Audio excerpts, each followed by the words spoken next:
Au contraire, moi je pense que la décroissance peut accélérer l'innovation, mais il faut bien la définir. L'innovation, anthropologiquement, c'est notre capacité à résoudre des problèmes.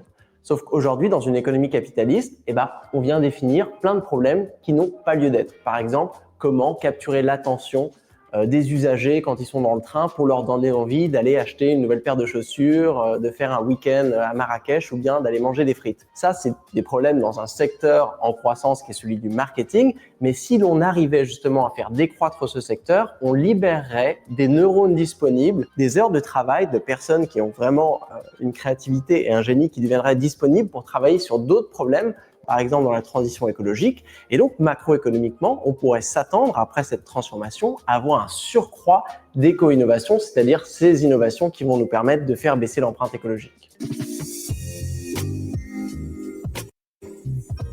La croissance, c'est une très mauvaise solution à la pauvreté dans les pays du Nord, parce qu'il n'y a pas de lien complètement mécanique entre le PIB augmente et ça éradique la pauvreté. D'ailleurs, ces dernières décennies, on a vu le PIB augmenter dans un pays comme la France et la pauvreté augmenter en même temps. Donc là, on se rend compte que l'existence de la pauvreté dans des sociétés développées, c'est pas un problème de production, de manque de voitures, de routes, de médecins, d'emplois. Non, c'est un problème d'allocation. C'est-à-dire que socialement, en fait, on a un problème de partage. Et donc, si on arrive à résoudre ce problème de partage, on peut imaginer un scénario où on éradique la pauvreté tout en réduisant la taille totale de l'économie parce que justement, on arrive à mieux répartir une quantité plus petite de ressources. Alors, c'est paradoxal, ceux qui critiquent la décroissance disent souvent « Ah, la décroissance, c'est une éco-dictature ». Alors déjà, comme si la croissance était vraiment l'idéal de la liberté et de la démocratie. Et dans une économie capitaliste, vraiment, les individus, vous pouvez faire ce que vous voulez. On peut chacun avoir 4 Ferrari et travailler 4 heures par jour, ce qui n'est pas du tout vrai. La décroissance, elle a un certain réalisme biophysique de se dire il y a des ressources qui sont limitées et donc il va falloir décider quoi faire avec. Et le mieux, si l'on admet que le but de l'économie, c'est de maintenir la qualité de vie et le bien-être, c'est de décider ensemble pour faire en sorte qu'on ait tous assez pour pouvoir vivre décemment.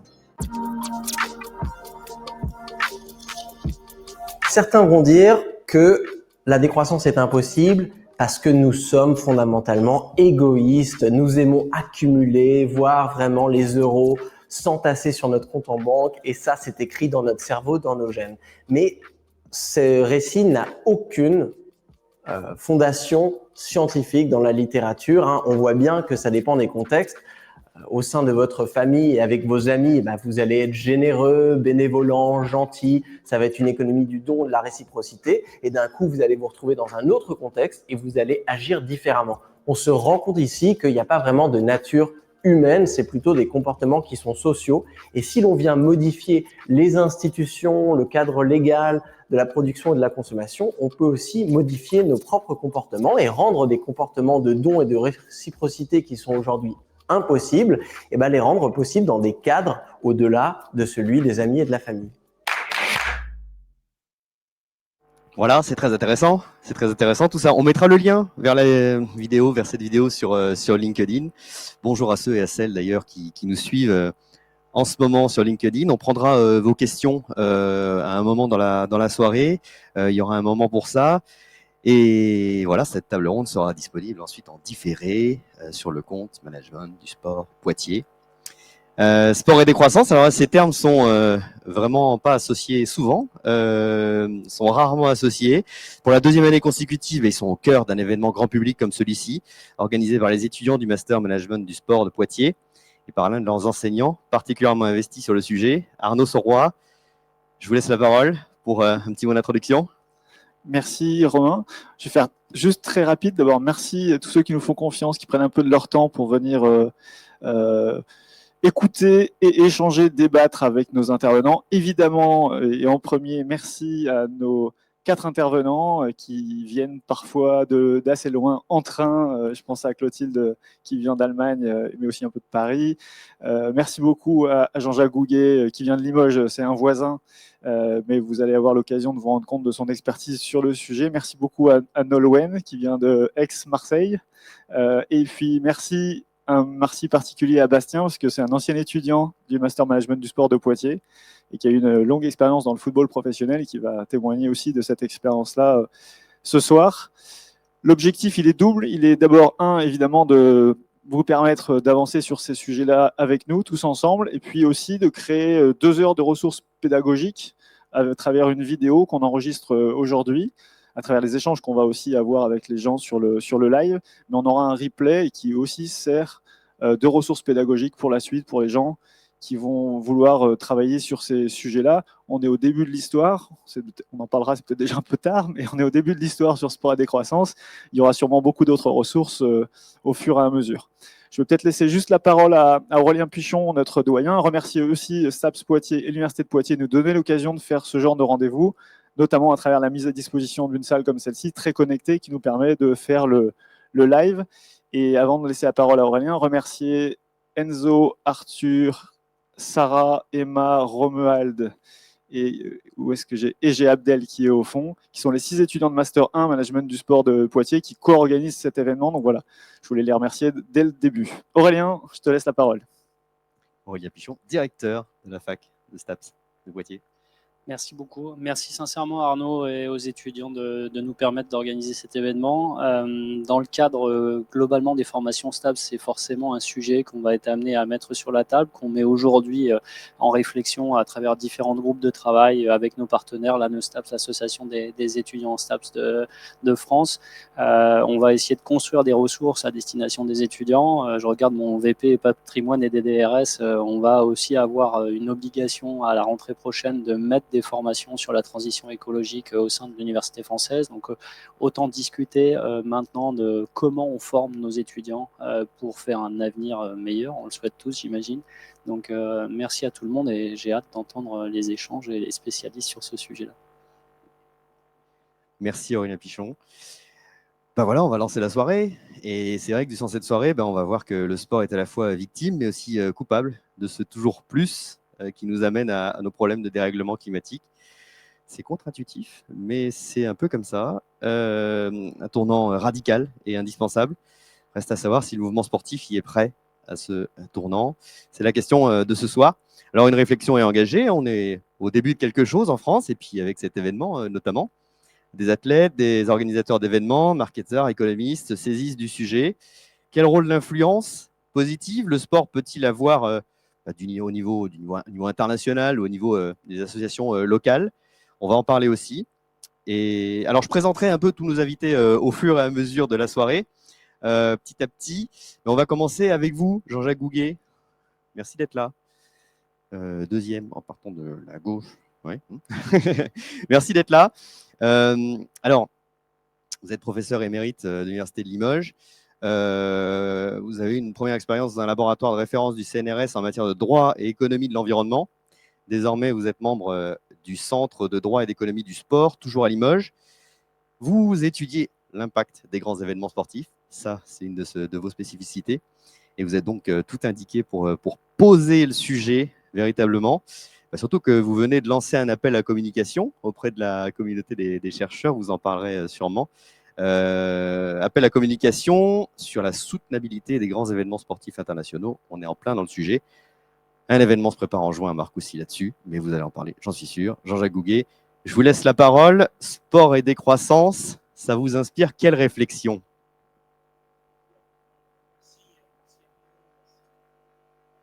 Je vous invite à appuyer sur le bouton pour que ça devienne vert et à rapprocher le micro. Okay. Voilà. Donc, merci aux organisateurs. Très, très heureux de venir à Poitiers. Bon, essentiellement pour faire passer un message. Bon, c'est pas d'aujourd'hui personnellement que je découvre la décroissance. Hein, j'écris là-dessus depuis plus de 40 ans. Donc, on va pouvoir vous faire profiter d'une certaine expérience. Alors, sport et décroissance, bon, on verra, moi, on m'a demandé de faire un cadrage environ d'un bon quart d'heure pour bien cerner le sujet. Et ensuite, il y a des gens avec moi, là, beaucoup plus compétents, hein, qui vont pouvoir parler également d'un certain nombre d'expériences de terrain. Alors, d'un point de vue un peu plus académique, je dirais que effectivement, sport et décroissance, la question est énorme et il va être très difficile, voire impossible d'y répondre en quelques minutes. Ce que je voudrais simplement vous faire comprendre, c'est qu'il faut avoir une vision globale de ce qui nous attend dans les 15 à 20 ans à venir, dont beaucoup de gens, je dirais, n'ont pas pleinement conscience. Pour ce que imaginer éventuellement ce que pourrait être le sport dans un monde en décroissance. Alors tout d'abord, que les choses soient bien claires, sport, ça ne veut rien dire. Ou sport, ça veut tout dire et ça ne veut rien dire. Donc toujours, il faut spécifier de quel segment du sport je parle. Comprenez bien que, suivant que vous parlez du sport business, du sport professionnel, du sport de haut niveau, du sport amateur de compétition, du sport loisir, de la pratique sportive autonome, etc., on ne parle pas du tout de la même chose. Et vous allez voir, les problèmes sont radicalement différents. Ensuite, décroissance. Décroissance, c'est un mot tabou. C'est un mot tabou qui repose sur ce que certains appellent la stratégie de l'épouvantail. La stratégie de l'épouvantail, déjà, vous proposez, vous dites simplement, vous prononcez le mot décroissance, déjà, il y a un mouvement de recul.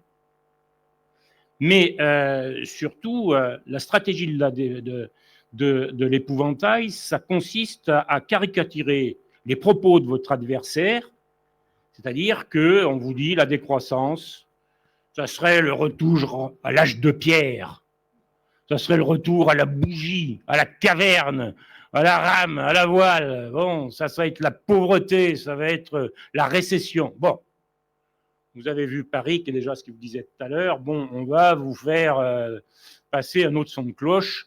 Au contraire, la décroissance est souhaitable. Alors, pour essayer d'y voir un peu plus clair, 3 temps. Dans un premier temps, pour quand même partir avec une problématique sportive, quelle relation peut-on dresser de la relation entre sport-business, là je vais parler de sport-business, et de l'environnement, en prenant l'environnement c'est trop large, je vais prendre uniquement la problématique du réchauffement climatique. C'est à la mode en ce moment, je ne sais pas si vous suivez l'actualité, mais enfin bon, on en parle beaucoup. Dans un deuxième temps, je vous présenterai quelle analyse on peut faire de la crise écologique actuelle et pourquoi la décroissance, elle est inévitable. Que ça vous plaise ou que ça vous ne plaise pas, elle arrive. Même je dirais que de toute façon, elle est même déjà en partie là. Et enfin, quel futur du sport? Je vais beaucoup plus vite parce que bon, il y a des gens autour de moi qui vont être compétents pour en parler. Quel futur du sport dans un monde de décroissance? Alors, sur l'état des lieux, ça a été dit, et ça a fait partie enfin bon, vous en avez discuté lors de l'acte 1, comme vous dites, de sport et décroissance. Donc, le sport, il est à la fois responsable du dérèglement climatique et il est à la fois victime du dérèglement climatique. Alors, je vais passer très vite, c'est des choses qui sont très bien documentées, qui sont très bien connues. Donc, le sport, le sport business, il est responsable quand vous prenez, mais on a des problèmes quand même pour connaître précisément tout ça. Quelle est l'ampleur de l'empreinte carbone du secteur sport au niveau planétaire? Ou quelle est l'ampleur de l'empreinte carbone des grands événements sportifs? Personne n'est foutu de vous répondre. Alors ensuite, comment voulez-vous planifier quelque chose que vous ne connaissez pas? Parce qu'il va falloir planifier, il va falloir se fixer des objectifs, un calendrier, et puis dire à telle date, je dois atteindre tel objectif, etc. Donc là, on n'est pas capable de le faire. Et méfiez-vous, vous ne faites pas rouler dans la farine non plus par le nombre d'inexactitudes scientifiques que je vois sur la neutralité carbone, par exemple, la neutralité carbone des jeux, la neutralité carbone de tel ou tel événement. Ça n'a strictement aucun sens. La neutralité carbone ne peut se concevoir qu'au niveau planétaire. Ensuite, deuxième question, quelle a été l'ampleur de l'intoxication médiatique de l'empreinte carbone de la Coupe du Monde au Qatar? Bon, s'il y a des questions, j'espère qu'on va pouvoir y revenir. Mais je dirais qu'à la limite, maintenant, le pire est à venir. Quand vous regardez quelle sera l'empreinte carbone de la Coupe du Monde de football 2030 sur 3 continents.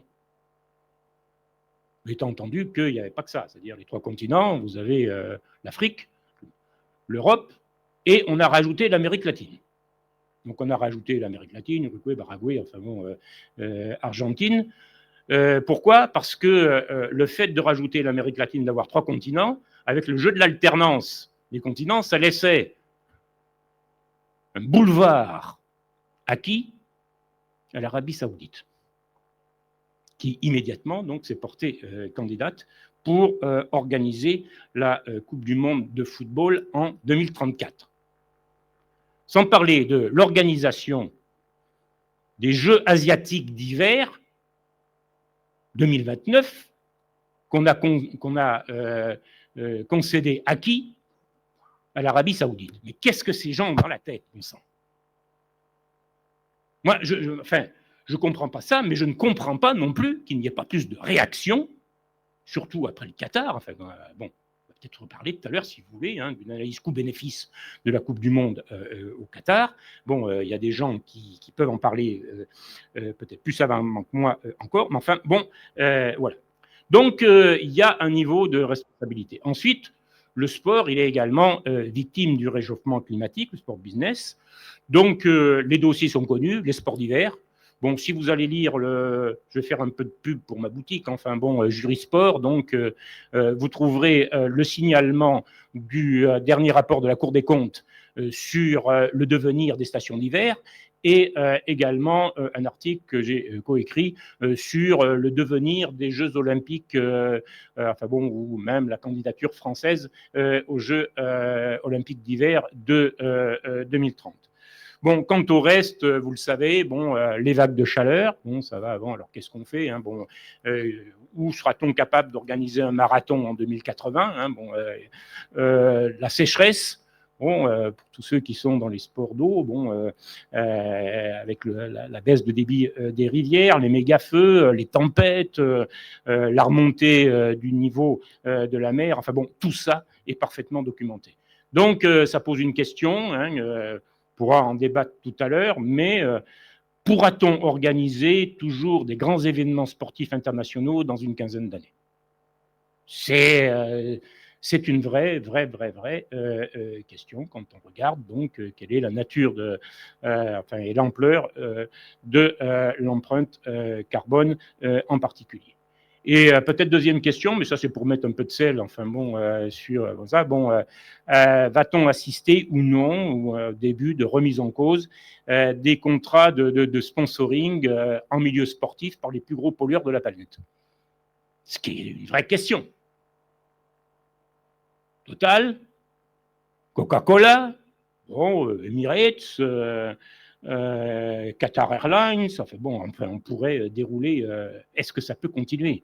Est-ce que d'un côté, on peut mettre en avant les valeurs du sport, respectueuses, je ne sais pas quoi, et puis de l'autre, bon, aller voir ce qu'ils font par derrière. Bon, voilà, premier paquet. Deuxième paquet, quelle décroissance? Alors, il apparaît de plus en plus clairement aux yeux de la communauté scientifique internationale que la survie de l'humanité dépendra de la vitesse à laquelle on sera capable d'abandonner un modèle économique de développement qui est dans une impasse totale. Donc, il faut remplacer ce modèle qui est à l'origine de l'effondrement de la biodiversité, du dérèglement climatique, de la destruction des sols, des pénuries d'eau. Enfin bon, on pourrait vous faire la liste de toutes les externalités négatives qui menacent tout compte fait la survie de l'humanité.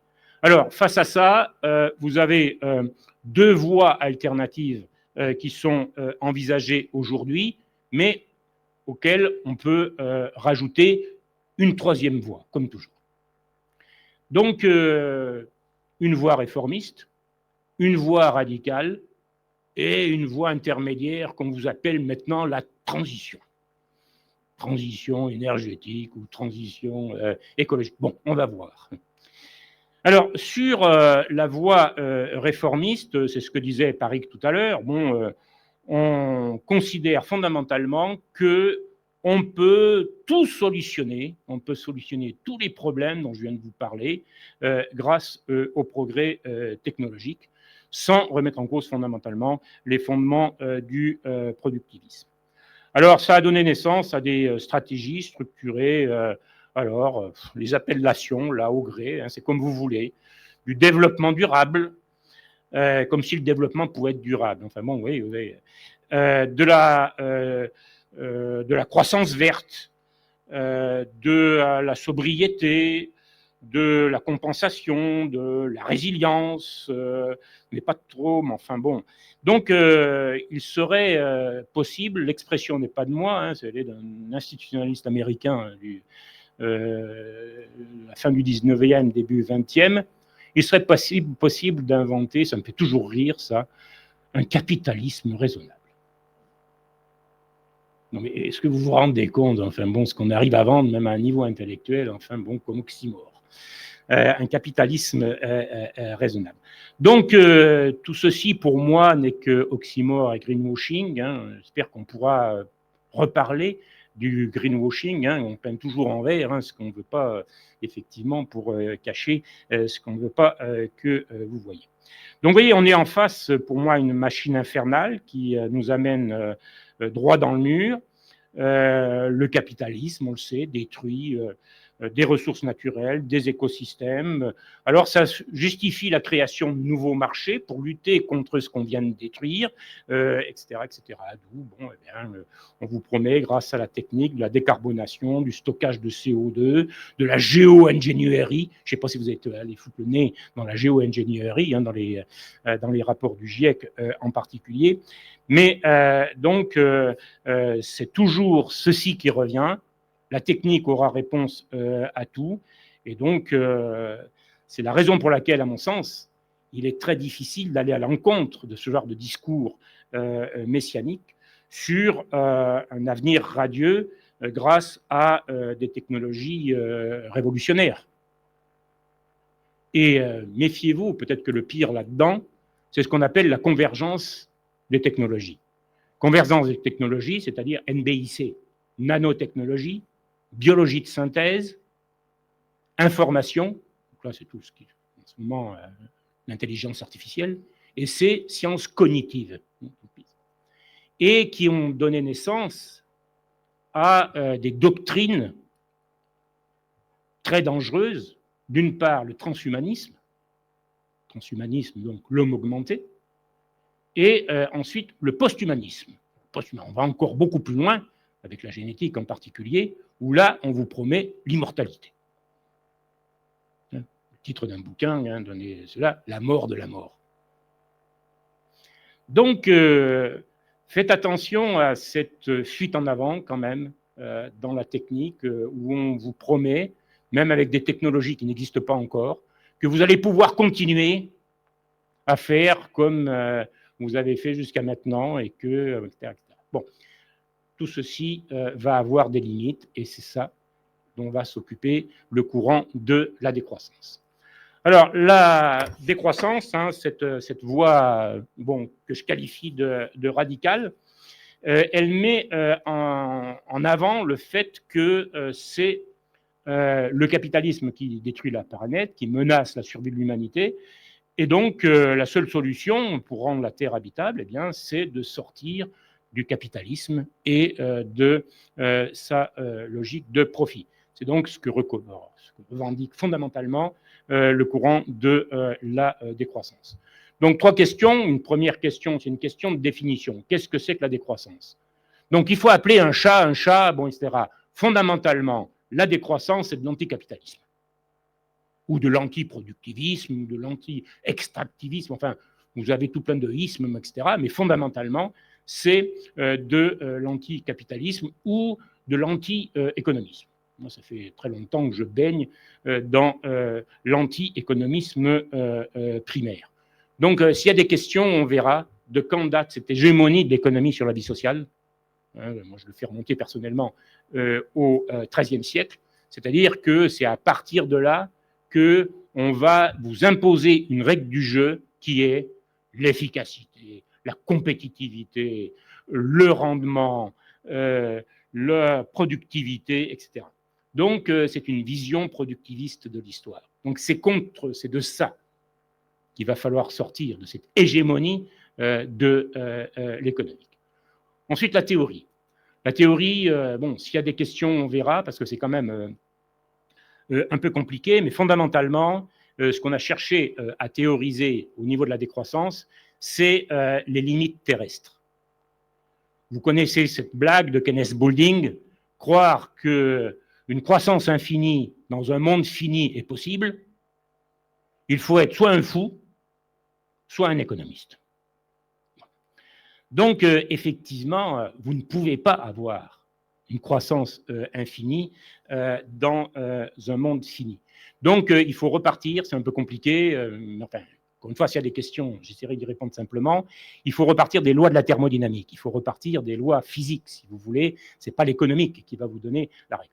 Donc, vous avez la première loi de la thermodynamique, hein, la quantité d'énergie dans l'univers est constante, donc rien ne se perd, rien ne se crée, tout se transforme, qui a déjà permis à Boulding, dans les années 60, de proposer une économie circulaire pour remplacer une économie linéaire. C'est-à-dire qu'une économie circulaire, les déchets qu'on envoie dans l'environnement, on va essayer d'en récupérer la plus grosse partie pour les faire revenir dans le circuit. Le problème, c'est que le taux de recyclage, il est inférieur à 1. Si effectivement le taux de recyclage était égal à 1, j'aurais là, je pourrais tourner ad libitum. C'est-à-dire je pourrais avoir toute la croissance que je veux, je recycle tout, ça revient, bon, et ça tourne. Eh bien oui, mais malheureusement, la deuxième loi de la thermodynamique, donc la loi de l'entropie croissante, fait que, eh bien, y a la qualité de cette énergie se dégrade de façon irréversible. Et que donc, eh bien, la décroissance est inéluctable. C'est-à-dire que, bon, pour le présenter très simplement, si vous voulez, quand vous brûlez du charbon pour faire de l'acier, bon, eh bien, la quantité d'énergie contenue dans 1 kg de charbon est équivalente à la quantité d'énergie sous forme de chaleur, de gaz qui s'échappe au fourneau, de déchets solides, etc. Mais la deuxième loi de la thermodynamique vous dit quoi? Elle vous dit, si vous reprenez toute la chaleur, tous les gaz qui sont foutus le camp, tous les déchets solides, vous n'allez pas refaire du charbon. Donc l'énergie n'a pas disparu, encore une fois, première loi. Mais deuxième loi, il y a toute une partie de cette énergie qui est devenue indisponible pour accomplir un travail. Donc j'y reviendrai s'il y a des questions, mais ça veut dire que fondamentalement, la durée de vie de notre système économique, c'est la durée de vie du stock de ressources épuisables. Une fois qu'on aura bouffé tout ça, il n'y aura pas de solution. Donc, si vous voulez, le problème est de savoir comment peut-on essayer de faire durer ce stock le plus longtemps possible. C'est l'objet de la décroissance. Alors, la décroissance, c'est des nouveaux principes, si vous voulez. C'est plus l'efficacité, la compétitivité, la productivité. Il faut être meilleur, il faut moins que ça, etc. C'est la coopération pour remplacer la concurrence. Le Club de Lisbonne avait une belle expression en 1995. Il proposait déjà un désarmement économique mondial. Vous essayez donc d'imaginer une société basée non pas sur la compétition, la compétitivité, la productivité, mais sur la coopération. C'est le partage et non l'inégalité. Donc là, c'est toutes les thèses sur la justice, le passage de la justice commutative par l'échange à la justice distributive. C'est l'autonomie, là on retrouve tous les travaux d'André Gorz sur l'opposition de travail autonome et travail hétéronome. C'est la gratuité des services de base, regardez toute la littérature qu'il y a sur éventuellement un service universel. Et puis c'est un thème sur lequel j'aimerais bien qu'on revienne éventuellement, c'est le thème de la relocalisation de l'économie mondiale. La mondialisation telle qu'elle existe à l'heure actuelle, la planète ne peut pas le supporter. Donc, il va falloir réinventer un modèle autour d'une relocalisation de l'économie mondiale.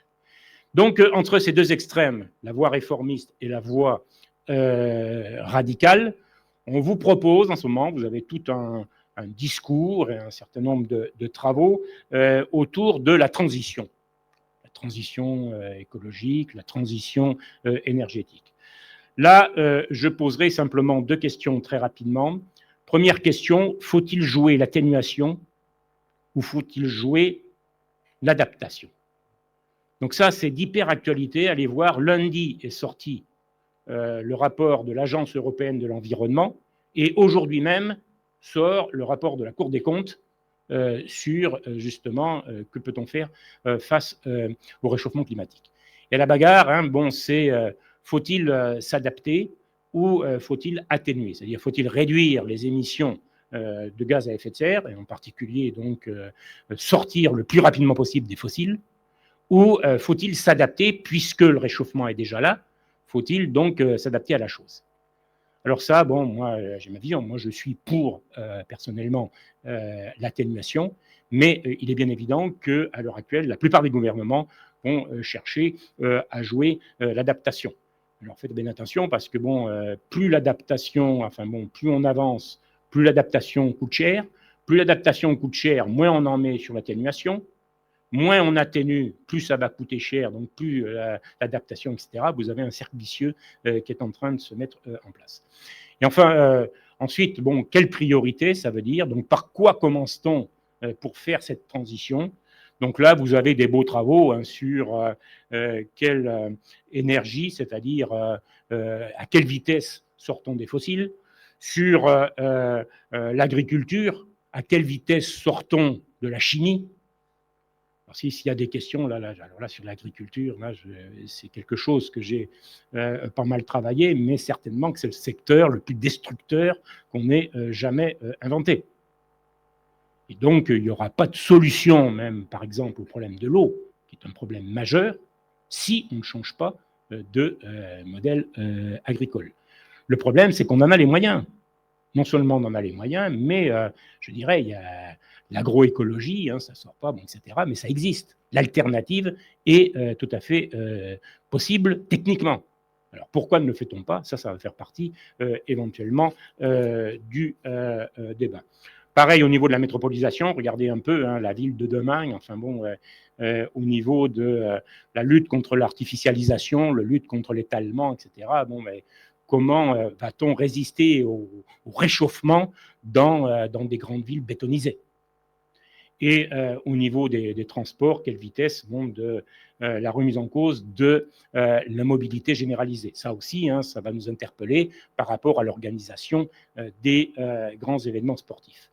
Bon, pour terminer, un troisième temps, je vous avais dit quel futur du sport dans un monde de décroissance. Bon, je ne vais pas développer énormément. J'ai une idée à faire passer. C'est dans un monde de décroissance, déjà, on arrête la compétition. Donc là, ça veut dire que si on est dans un monde de décroissance, le modèle alternatif serait un modèle, donc il y a un manifeste, enfin il y a des courants, ce qu'on appelle le modèle convivialiste, qui repose encore une fois sur la coopération et non pas sur la compétition. Alors ça aussi, ça relève d'une autre lecture de Darwin. Vous avez une lecture primaire, mais vraiment primaire et fausse, de Darwin qui dit « Ah ben oui, c'est les plus forts qui survivent. C'est la compétition qui a permis l'évolution. » Ben non. Même Darwin, et puis bon, ce bon vieux Kropotkin ou d'autres, bon, ont bien montré que ceux qui sont mieux sortis au niveau des espèces, ce sont ceux qui ont été capables de coopérer. Donc là, vous avez une réflexion fondamentale, autant au moment de la révolution industrielle, au moment de la naissance du capitalisme, le jeu est devenu sport, c'est-à-dire que le sport, ça a été la codification de jeux traditionnels. Par exemple, la Sioule est devenue football. Eh bien, la mutation qui se prépare, ou que j'espère, c'est que, eh bien, maintenant, le sport redevienne jeu. Ce qui est complètement révolutionnaire, je dirais, pour le monde sportif.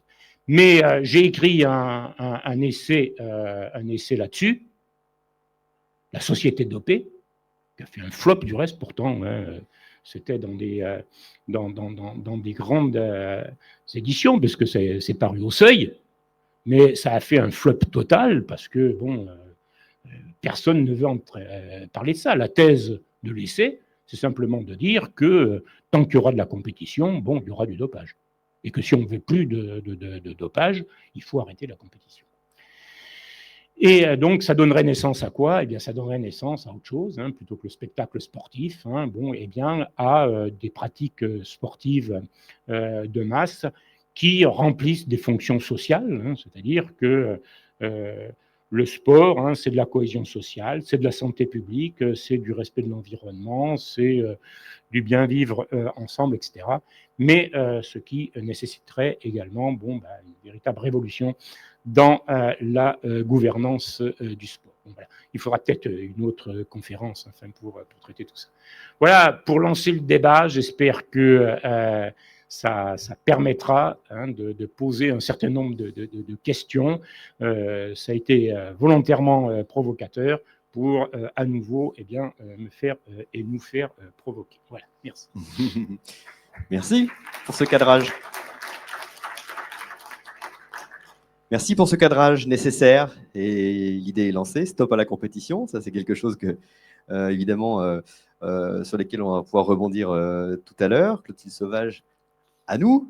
Je vous ai vu réagir aux propos de Jean-Jacques Goguet. Vous aurez évidemment l'occasion de le faire. Vous connaissez un petit peu Poitiers pour y avoir étudié quelque temps. On s'est rencontrés à l'époque d'ailleurs.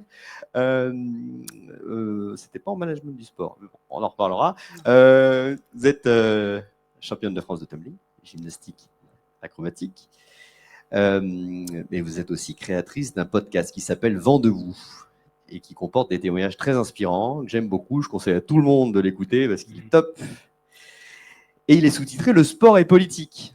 Justement, le sport et politique, là, aucun doute. Ça veut dire quoi pour vous? Ça veut dire quoi pour vous, le sport et politique? Et quelle est la ligne éditoriale de ce podcast? Qu'est-ce qu'on y trouve?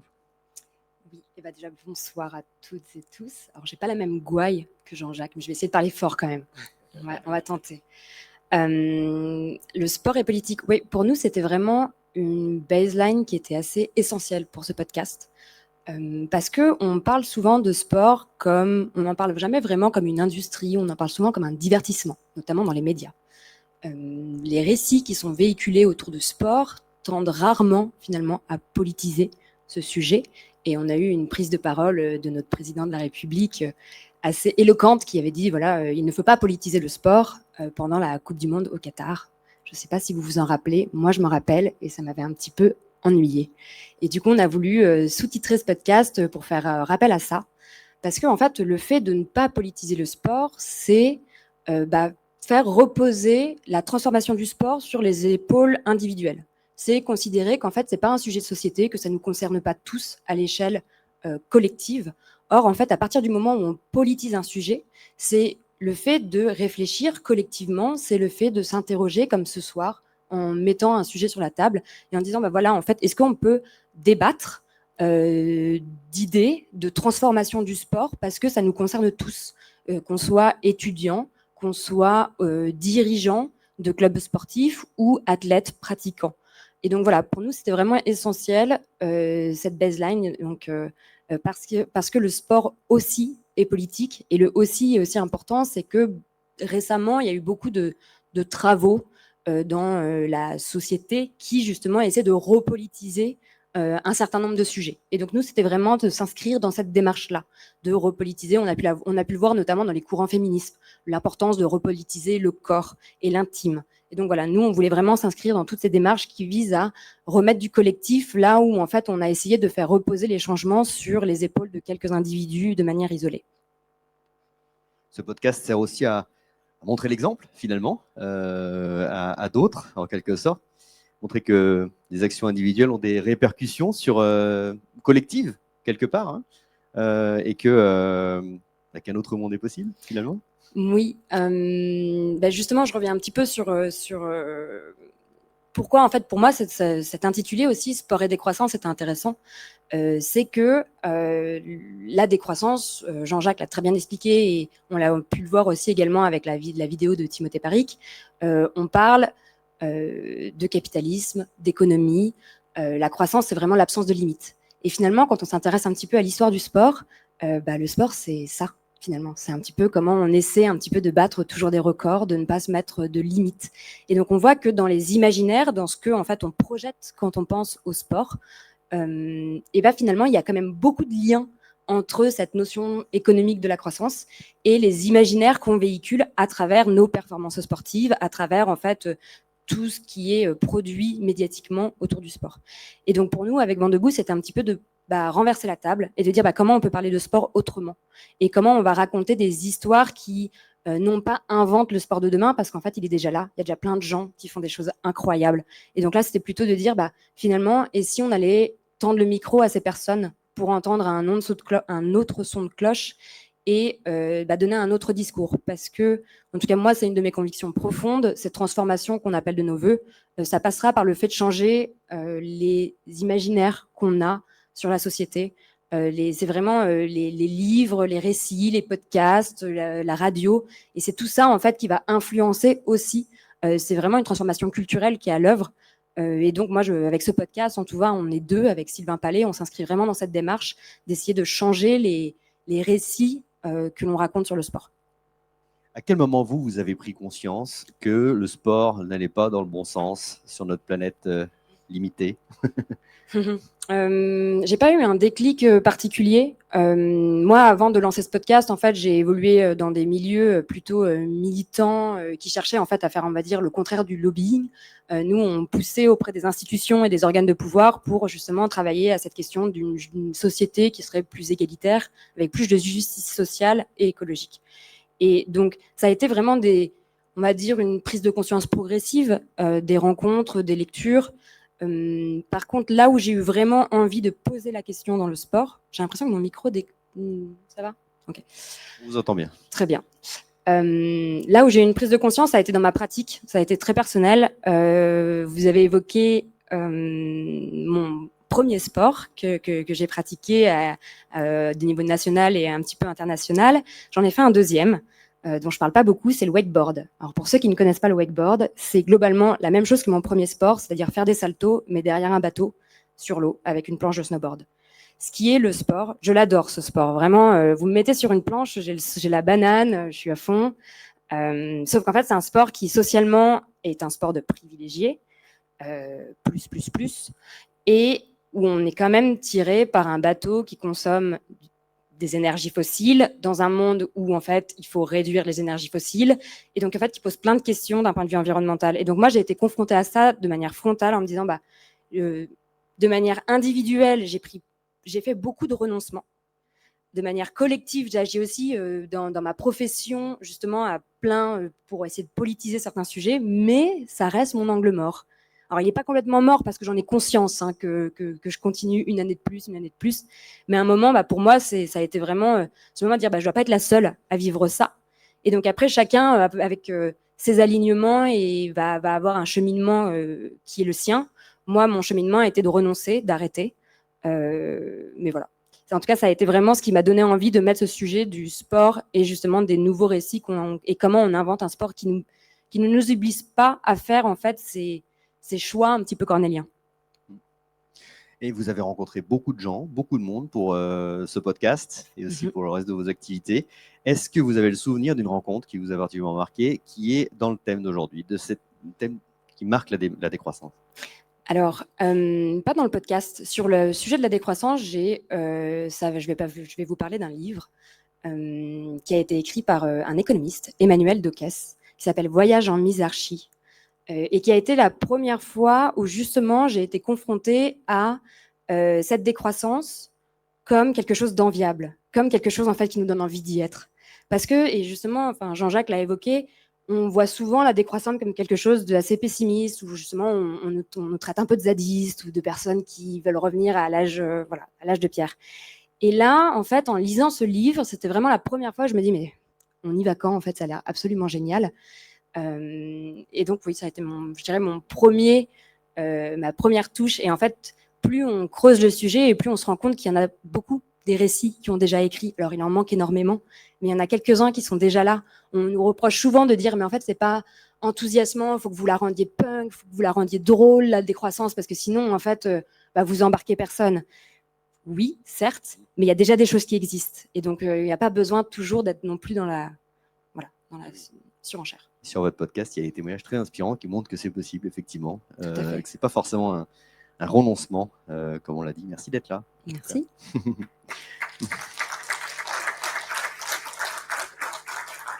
Alors, petit rappel, n'hésitez pas à poser vos questions si vous êtes en ligne derrière votre écran actuellement sur LinkedIn. On les prendra tout à l'heure. Nolwenn Berthier, Bonsoir. Merci d'être là, vous aussi. Vous êtes sportive professionnelle en escalade. Et à côté de ça, vous accompagnez aussi à la transition écologique des entreprises, mais pas que. On en reparlera.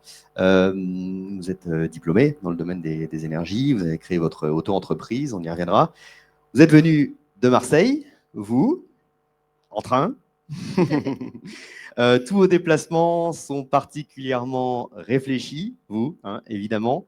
Et est-ce que, voilà, je voulais vous demander d'abord, en partant de là, quelle a été justement votre réflexion concernant les conditions de pratique de votre sport? Qu'est-ce qui vous a fait évoluer au fil des années? Comment vous avez évolué vous-même dans votre pratique sportive? Alors, bonsoir à toutes et à tous.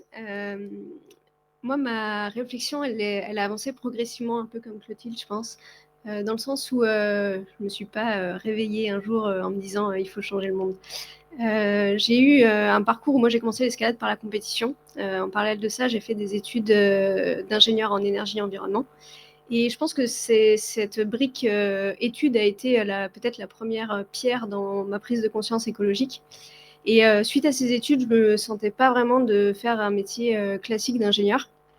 Et là, j'ai pris une opportunité où je ne savais pas trop où j'allais, mais je me suis dit que c'était en tout cas plus enthousiasmant que le reste. J'ai pris un poste de responsable RSE dans un campus d'innovation. Et là, en fait, en prenant ce poste-là, j'ai vraiment découvert, enfin en tout cas pris conscience de tous les problèmes de notre société. Et c'est plus là où je me suis dit, en fait, on ne peut pas continuer comme ça. Et ça a été peut-être la claque dans ma vie, même si ça a été progressif. Et en fait, c'est en mettant ça en lumière de ma pratique sportive où je me suis dit, mais en fait, j'avais une dissonance interne très forte qui, en fait, je faisais de l'escalade, mais je voyais que ce monde-là ne se transformait pas du tout. Là où, dans mon métier, j'essayais de transformer les organisations. Du coup, je me suis dit, est-ce qu'on ne peut pas essayer de faire un parallèle? Et donc, voilà, moi, c'est ça qui m'anime en ce moment, c'est de me dire comment est-ce que je fais le parallèle entre ces deux mondes-là. Et est-ce que c'est à ce moment-là que vous êtes même allé jusqu'à changer pas de sport, mais en tout cas de passer de l'indoor à l'outdoor? Alors effectivement, le fait de descendre dans le sud de la France pour mon métier a fait que je me suis aussi rapprochée des falaises. Il y en a plus dans le sud de la France qu'à Lyon. Et du coup, effectivement, ma pratique s'est orientée de plus en plus vers la nature. Donc toujours avec une approche performance, on a ces deux choses-là en escalade. On a la compétition d'une part et la falaise où on a du coup une échelle de cotation qui nous permet d'évaluer notre performance. Et effectivement, du coup, maintenant, je fais plus que ça. Je passe mon temps en falaise plutôt que dans des gymnases. C'est assez chouette. Et alors, vous assumez un rôle d'influenceuse, vous. Vous mettez votre image au service de la cause, quelque part, à la fois pour dénoncer voilà, une certaine croissance à tout prix, et aussi pour inspirer d'autres pratiquants. Alors, on va reparler juste après du Climbing Orient Express, qui m'intéresse beaucoup. Mais d'abord, dénoncer les mauvaises pratiques. Vous l'avez mis en œuvre à travers une lettre ouverte, notamment. Est-ce que vous pouvez nous raconter? Alors effectivement, je pense qu'on a vraiment ces deux leviers-là en tant que personne médiatisée. On peut soit dénoncer, donc aller contre la croissance, ou en tout cas des pratiques dans notre sport qui ne nous conviennent pas, ou inspirer et montrer que c'est possible, que d'autres alternatives sont possibles. Sur la partie dénoncer, effectivement, on voit que en tant que sportif, notre voix peut compter, et elle compte d'autant plus quand on se rassemble. Et effectivement, on a écrit une lettre ouverte à notre fédération internationale dans le cadre de l'organisation d'une compétition en Arabie Saoudite, justement, dans un projet de compétition qui n'était pas un projet qui avait lieu, on est arrivé après la compétition en disant on ne veut pas que ça se reproduise parce que une compétition en Arabie Saoudite qui promeut un projet de mégalopole futuristique qui n'est absolument pas dans la sobriété, hein, vous l'aurez compris, on est dans une débauche énergétique et de ressources. Parce qu'on est en train de construire une ville au milieu du désert. Et en fait, on a utilisé notre sport pour vendre ce projet, pour promouvoir ce projet. Et nous, c'est face à ça qu'on s'est dit, on ne peut pas laisser faire ça, on ne veut pas que notre sport soit utilisé à ça. Et donc, on a alerté notre fédération en disant, bon là, de toute façon, c'est trop tard, la compétition a eu lieu, mais ne refaites pas ça et mettez en place des outils dans votre organisation pour qu'il y ait une sorte de réflexion et de stratégie, de vision, de dire ça on laisse faire, ça on laisse pas faire. Et c'est ça qu'on a demandé à notre fédération. Donc on a écrit effectivement avec des athlètes de l'escalade, qu'ils soient fédéraux ou de la falaise. On a vu d'ailleurs que c'était beaucoup plus facile pour les grimpeurs qui sont du monde de l'outdoor de se positionner parce qu'ils n'avaient pas d'emprise directe avec la fédération. Et on a embarqué toute la communauté du sport outdoor de manière assez large, en fait, pas que de l'escalade, pour donner du poids à cette lettre. Très bien. Ça, c'était pour la partie dénoncer. Et puis voilà, il y a le côté aussi donner envie, montrer que c'est possible. Et là, il y a le Climbing Orient Express. C'était en avril 2023.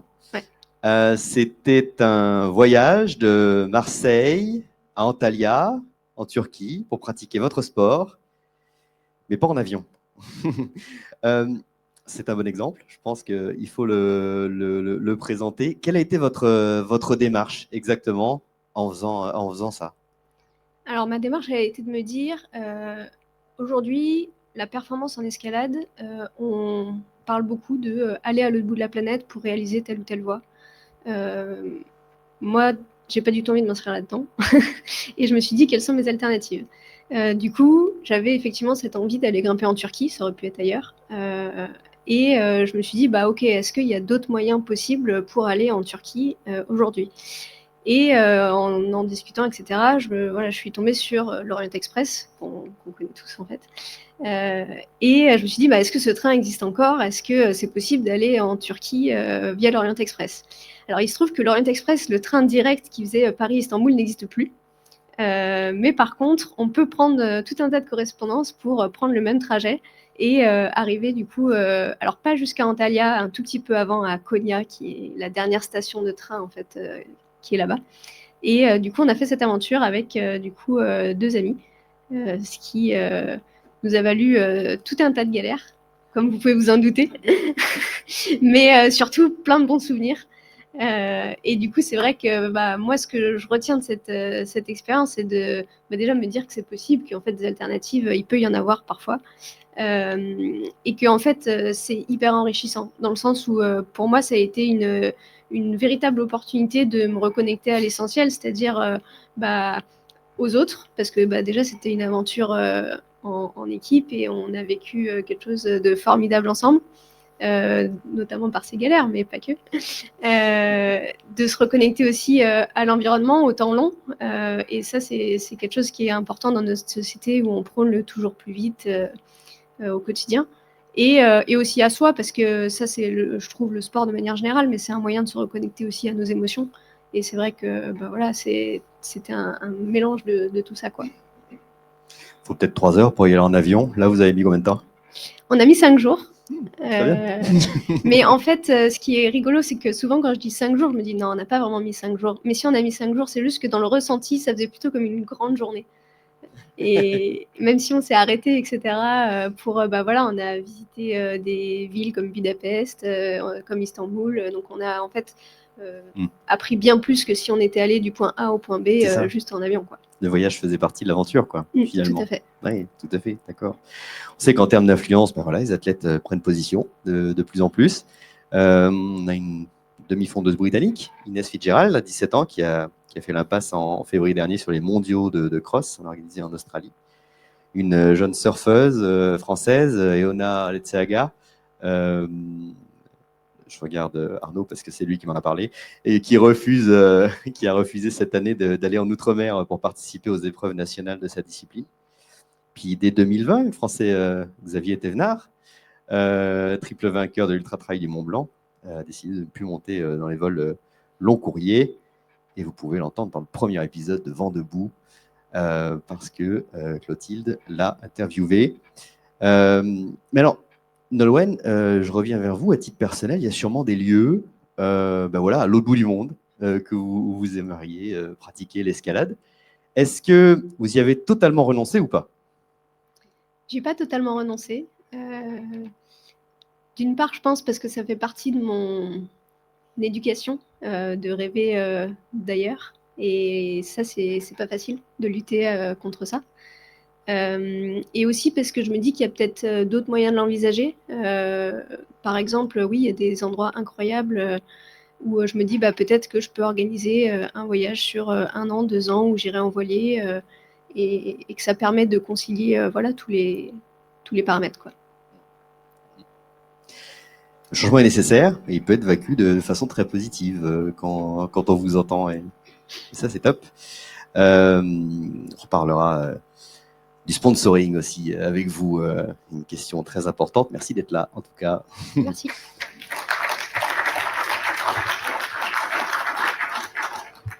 Bastien Guilbault, à vous. À vous de revenir un peu à la maison parce que vous étiez étudiant ici, hein, en management du sport à Poitiers. Alors aujourd'hui, vous êtes en réorientation vers du coaching, en développement personnel, mais on en a parlé un petit peu avant. Vous aurez l'occasion de développer si vous le souhaitez. Jusqu'en 2022, vous avez vécu une expérience forte de directeur des opérations du LOSC, le club de football professionnel de Lille. En 2 mots, vous étiez, en quoi consistait ce poste? Vous étiez responsable de quoi? Bonsoir à toutes et à tous. Effectivement, c'est d'abord un vrai plaisir pour moi et un vrai honneur de revenir ici, là où j'ai été formé. Effectivement, j'ai fait 12 ans dans le foot pro. J'ai travaillé donc au LOSC, où j'étais directeur des opérations, où j'avais un champ d'intervention assez large. Et en gros, ça peut être la logistique générale, l'organisation des matchs, la sécurité, la gestion des infrastructures, le déplacement des équipes. Donc, mes équipes et moi, on était là pour mettre chacun dans les meilleures conditions, les sportifs, les gens qui travaillaient, le centre de formation, organiser les matchs, la sécurité, l'ensemble des accès. Donc, c'était un périmètre assez large, et qui m'a permis de voir un certain nombre d'impacts et de questions qui se posent, qui sont soulevées ce soir. Donc, moi, j'arrive simplement avec mon retour d'expérience, en toute humilité, des questions. Je n'ai pas du tout l'expertise des 3 précédents intervenants et intervenantes, mais par contre, j'ai pu observer un certain nombre de choses et j'ai pu me questionner. Et c'est ça. Vous avez fait des choses incroyables hein, pendant ces différentes années. Champion de France 2021 avec le LOSC. Vous avez joué la Coupe d'Europe. Un spectacle magnifique pour ceux qui aiment le foot, mais évidemment, le foot, c'est plutôt mauvais élève dans la gestion des ressources, qu'elles soient naturelles ou humaines. Ça, on en reparlera aussi un peu après. Les clubs, la Fédé sont, disons, plutôt dans du greenwashing. Qu'est-ce que vous, alors notamment en termes de déplacement des joueurs et des supporters, vous, qu'est-ce que vous avez remarqué? Qu'est-ce que vous avez constaté un peu dans ce registre durant toutes ces années? Alors, en préambule, je veux juste dire que, évidemment, ce que moi je vais témoigner, c'est mon cas personnel, mon avis personnel, et en aucun cas celui de mes anciens clubs. Et puis, pour moi, c'est important de ne pas pointer la culpabilité, mais de parler de responsabilité. Et je pense que c'est beaucoup plus porteur aujourd'hui de s'intéresser à ça.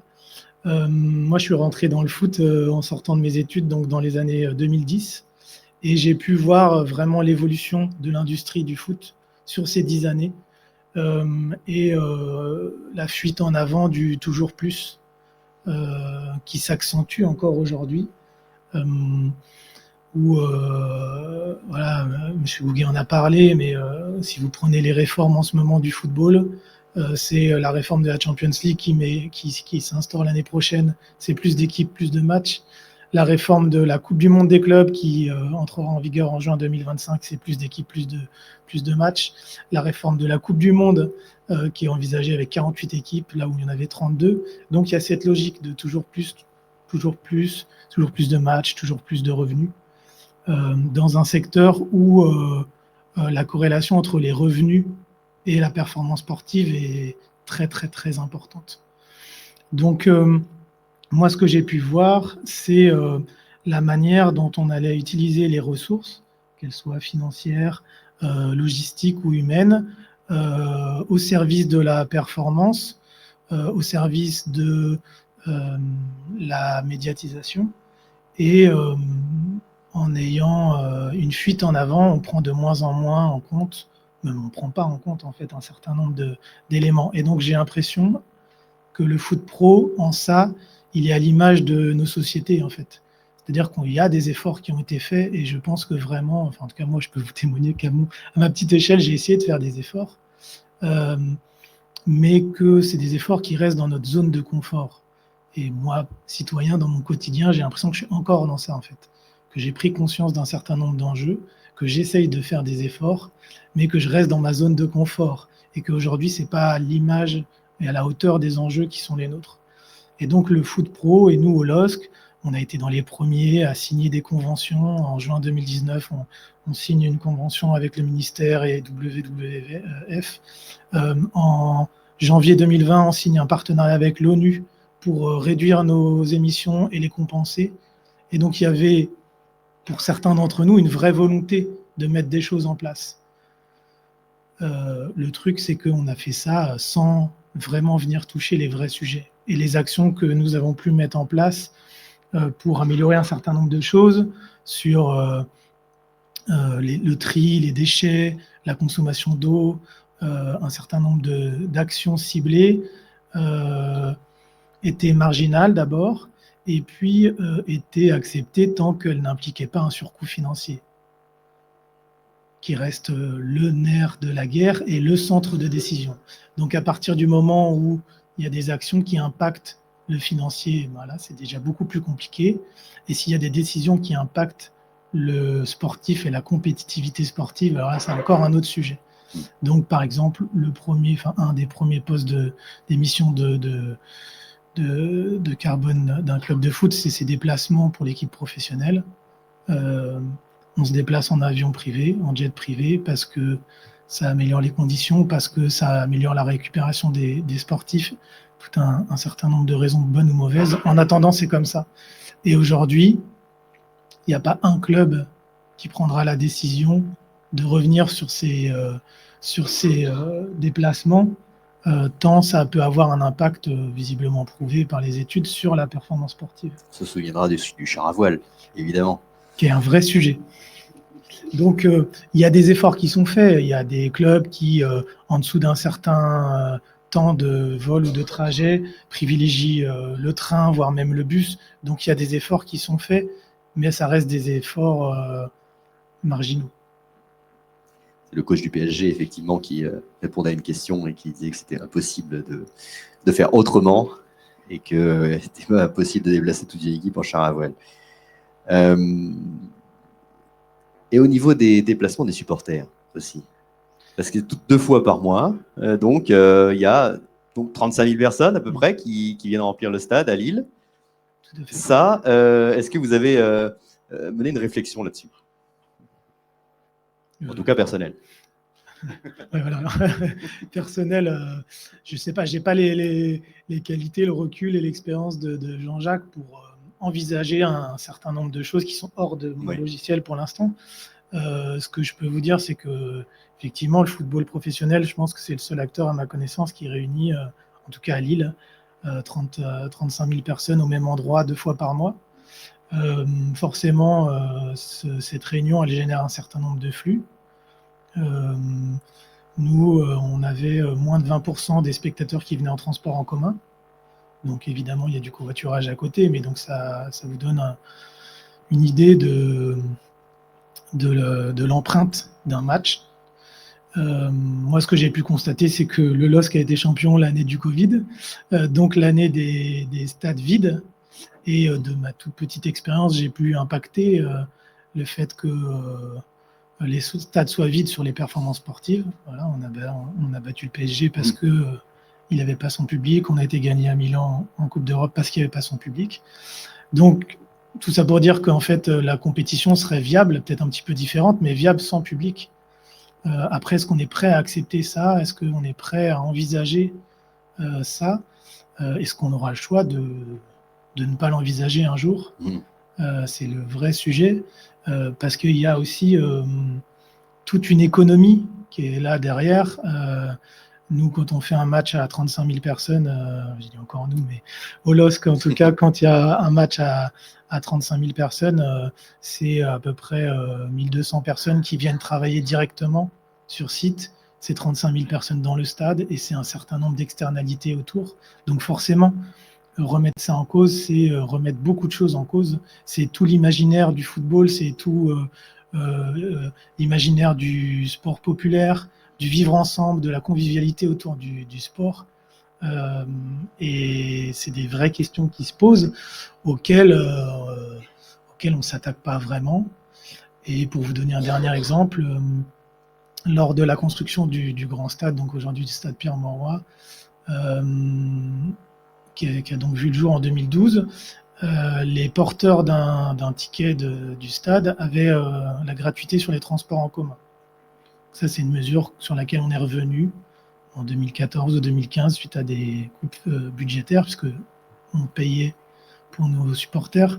Ça, c'est un exemple qui montre qu'on va dans l'autre sens, en fait, qu'on ne va pas forcément dans le bon sens et qui est uniquement drivé par des questions financières. Et à l'inverse, on a des places de parking à des tarifs accessibles parce qu'on a un certain nombre de places de parking à Lille et qu'il faut rentabiliser l'exploitation de nos parkings.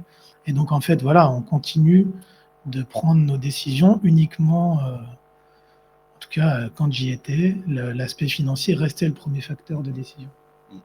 Et se passer de la billetterie, ça représenterait une coupe importante dans le budget? Ça représenterait une coupe importante, surtout que c'est un centre de profit où le taux de marge est très important. Cela étant, l'essentiel des revenus d'un club de foot, c'est ses droits télé, donc qui pourraient être maintenus si les stades étaient vides.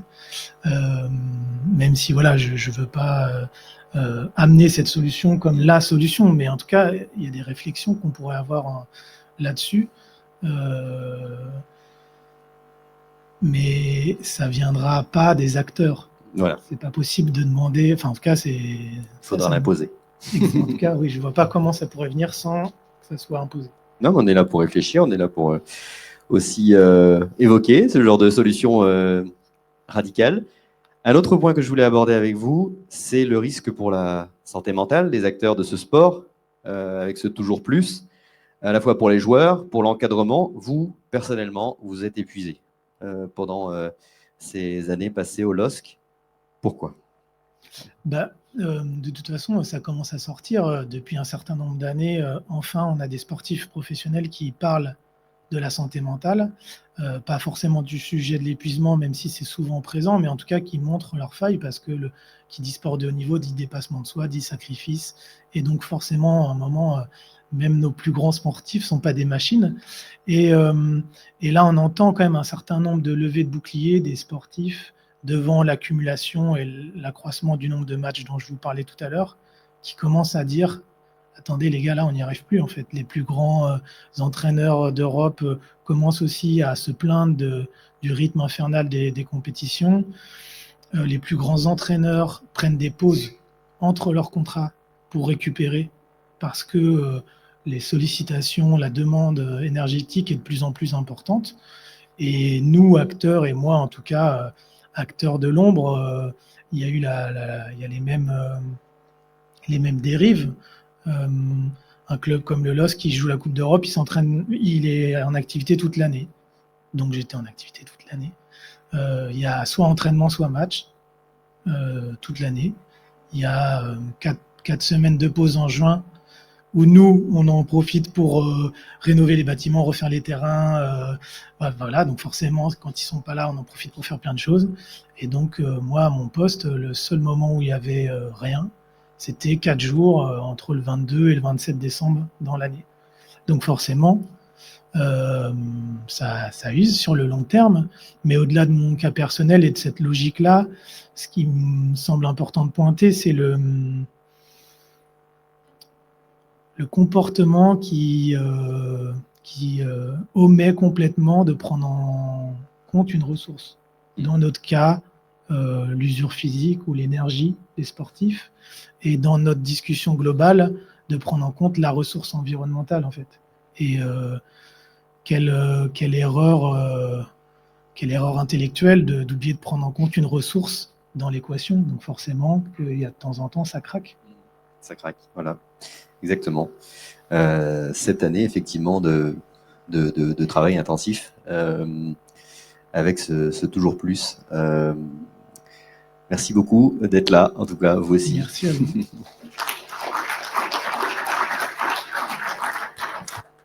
Est-ce que d'ores et déjà, il y a des réactions ou des questions dans le public sur ce témoignage que vous avez entendu là?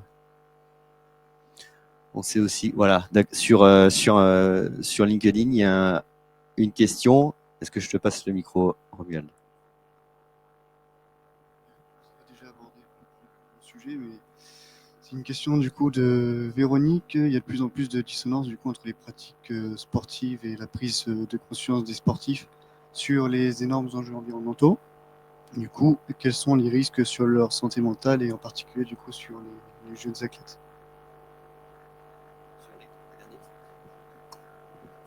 Là, oui, sur les jeunes, effectivement, en premier lieu, qui ont promis beaucoup de choses. Est-ce que, Nolwenn, vous vous lancez? Alors, moi, ce que j'ai pu observer, c'est qu'effectivement, il y avait beaucoup de jeunes athlètes qui sont de plus en plus conscients de tout ça. Et en fait, effectivement, ils vivent dans une dissonance où en fait, ils ne parlent pas de ces sujets parce que prendre position sur ces sujets, c'est s'exposer médiatiquement et aussi vis-à-vis de la fédération. Donc en fait, moi, ce que j'ai pu observer, c'est que vraiment, il y en a qui sont très concernés, contrairement à ce qu'on pourrait croire vu qu'on ne l'entend pas, mais qui du coup vivent une dissonance très forte. Donc effectivement, je pense que c'est pas facile à gérer pour eux et c'est un risque effectivement. Après, il y en a d'autres qui sautent le pas et qui ont le courage d'exprimer déjà publiquement ses convictions et de les assumer en disant bah voilà, moi je refuse telle ou telle compétition.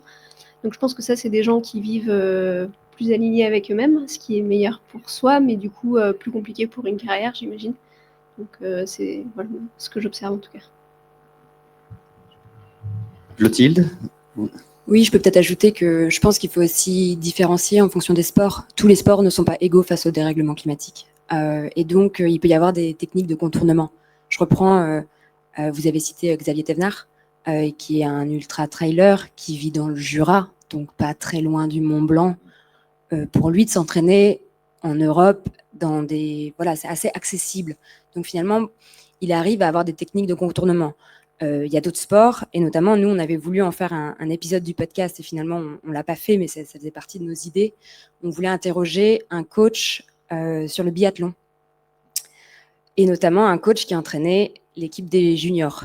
Et se dire, en fait, c'est quoi les promesses qu'on fait à l'équipe de biathlon junior aujourd'hui sur le biathlon, alors qu'en fait, on sait tous que la neige est une ressource qui se raréfie, que les compétitions deviennent quand même extrêmement compliquées, et on l'a vu cette année avec une saison complètement dantesque, avec énormément de compétitions qui ont dû être annulées aussi en ski alpin. Et donc, peut-être rappeler que justement, en fait, tous les sportifs, tous les sports ne sont pas soumis aux mêmes contraintes dans les mêmes temporalités, même si, en fait, à long terme, ça concerne tout le monde. Voilà, c'est un petit détail supplémentaire. Tout à fait, oui, je comprends bien. Bastien, vous vouliez... Non, Jean-Jacques Gouguet. Oui, moi, ce que je voudrais dire, enfin bon, je suis pas ni psychiatre ni psychologue, donc la dissonance cognitive, hein, bon, c'est pas mon truc, mais quand j'ai travaillé sur le dopage, c'est là où on se rend compte de la pression qui s'exerce sur les athlètes. Et moi, je me demande même si elle est telle que est-ce qu'on peut en sortir. Et donc, un témoignage qui avait été quand même assez bouleversant, c'est une étude qui avait été faite aux États-Unis où on avait posé la question suivante. On a une molécule qu'il faut, et avec celle-là, vous allez battre tous les records. Mais par contre, vous allez raccourcir votre espérance de vie de tant d'années. Vous prenez ou vous prenez pas? Bon, à 80%, ils ont dit on prend.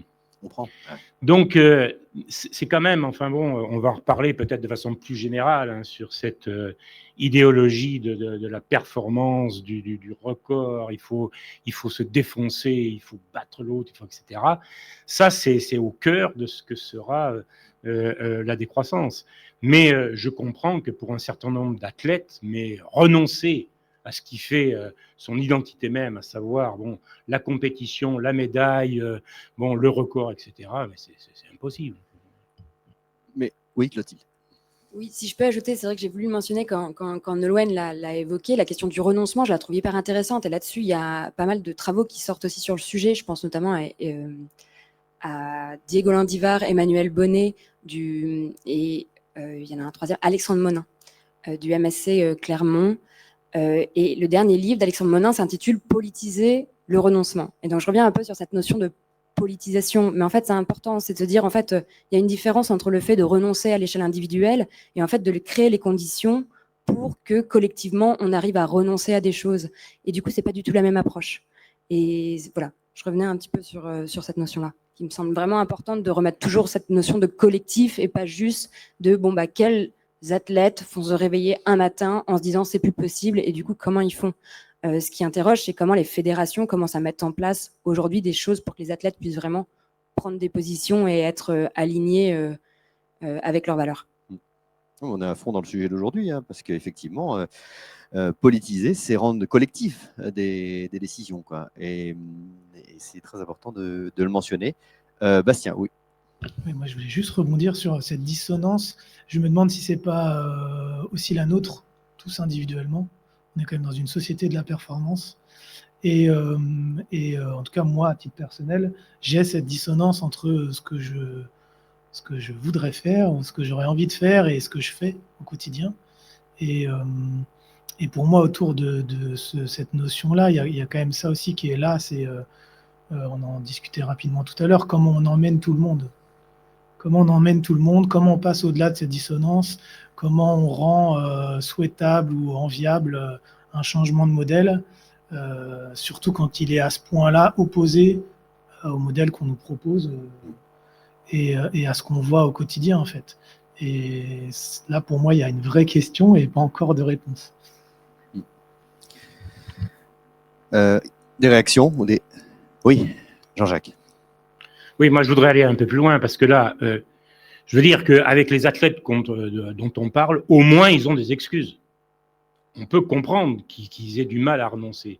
Mais là, moi, où je ne comprends pas, c'est que quand on parle de décroissance et quand on parle qu'il va falloir changer des comportements, il va falloir changer des valeurs sur des choses très simples et que, bon, eh bien, on se rend compte que les gens n'en veulent pas. On va quand même pas me faire croire que arrêter de manger de la viande 2 fois par jour, c'est un renoncement absolument incroyable, etc. À partir du moment où on fait la démonstration que on luttera pas contre le réchauffement climatique et contre la problématique, enfin bon, des pénuries d'eau, si on ne réduit pas, bon, en gros, de 50% la consommation de viande d'ici 2050. Allez faire le pourcentage, bon, de ceux qui sont prêts à ça. Ou éventuellement, bon, ceux qui ne sont pas prêts à renoncer, à aller se bonzer les fesses à l'autre bout de la planète à contre-saison, parce que, bon, là aussi, moi, qu'un athlète ait du mal, encore une fois, à renoncer à des choses qui constituent, encore une fois, son identité même, on peut expliquer, on peut, bon, etc. Mais au niveau de tout le monde, là, moi, s'il y a un message à faire passer, il va falloir vous apprendre à renoncer à un certain nombre de choses, parce que je peux vous garantir que même ça va arriver plus vite que vous ne croyez. Tout à l'heure.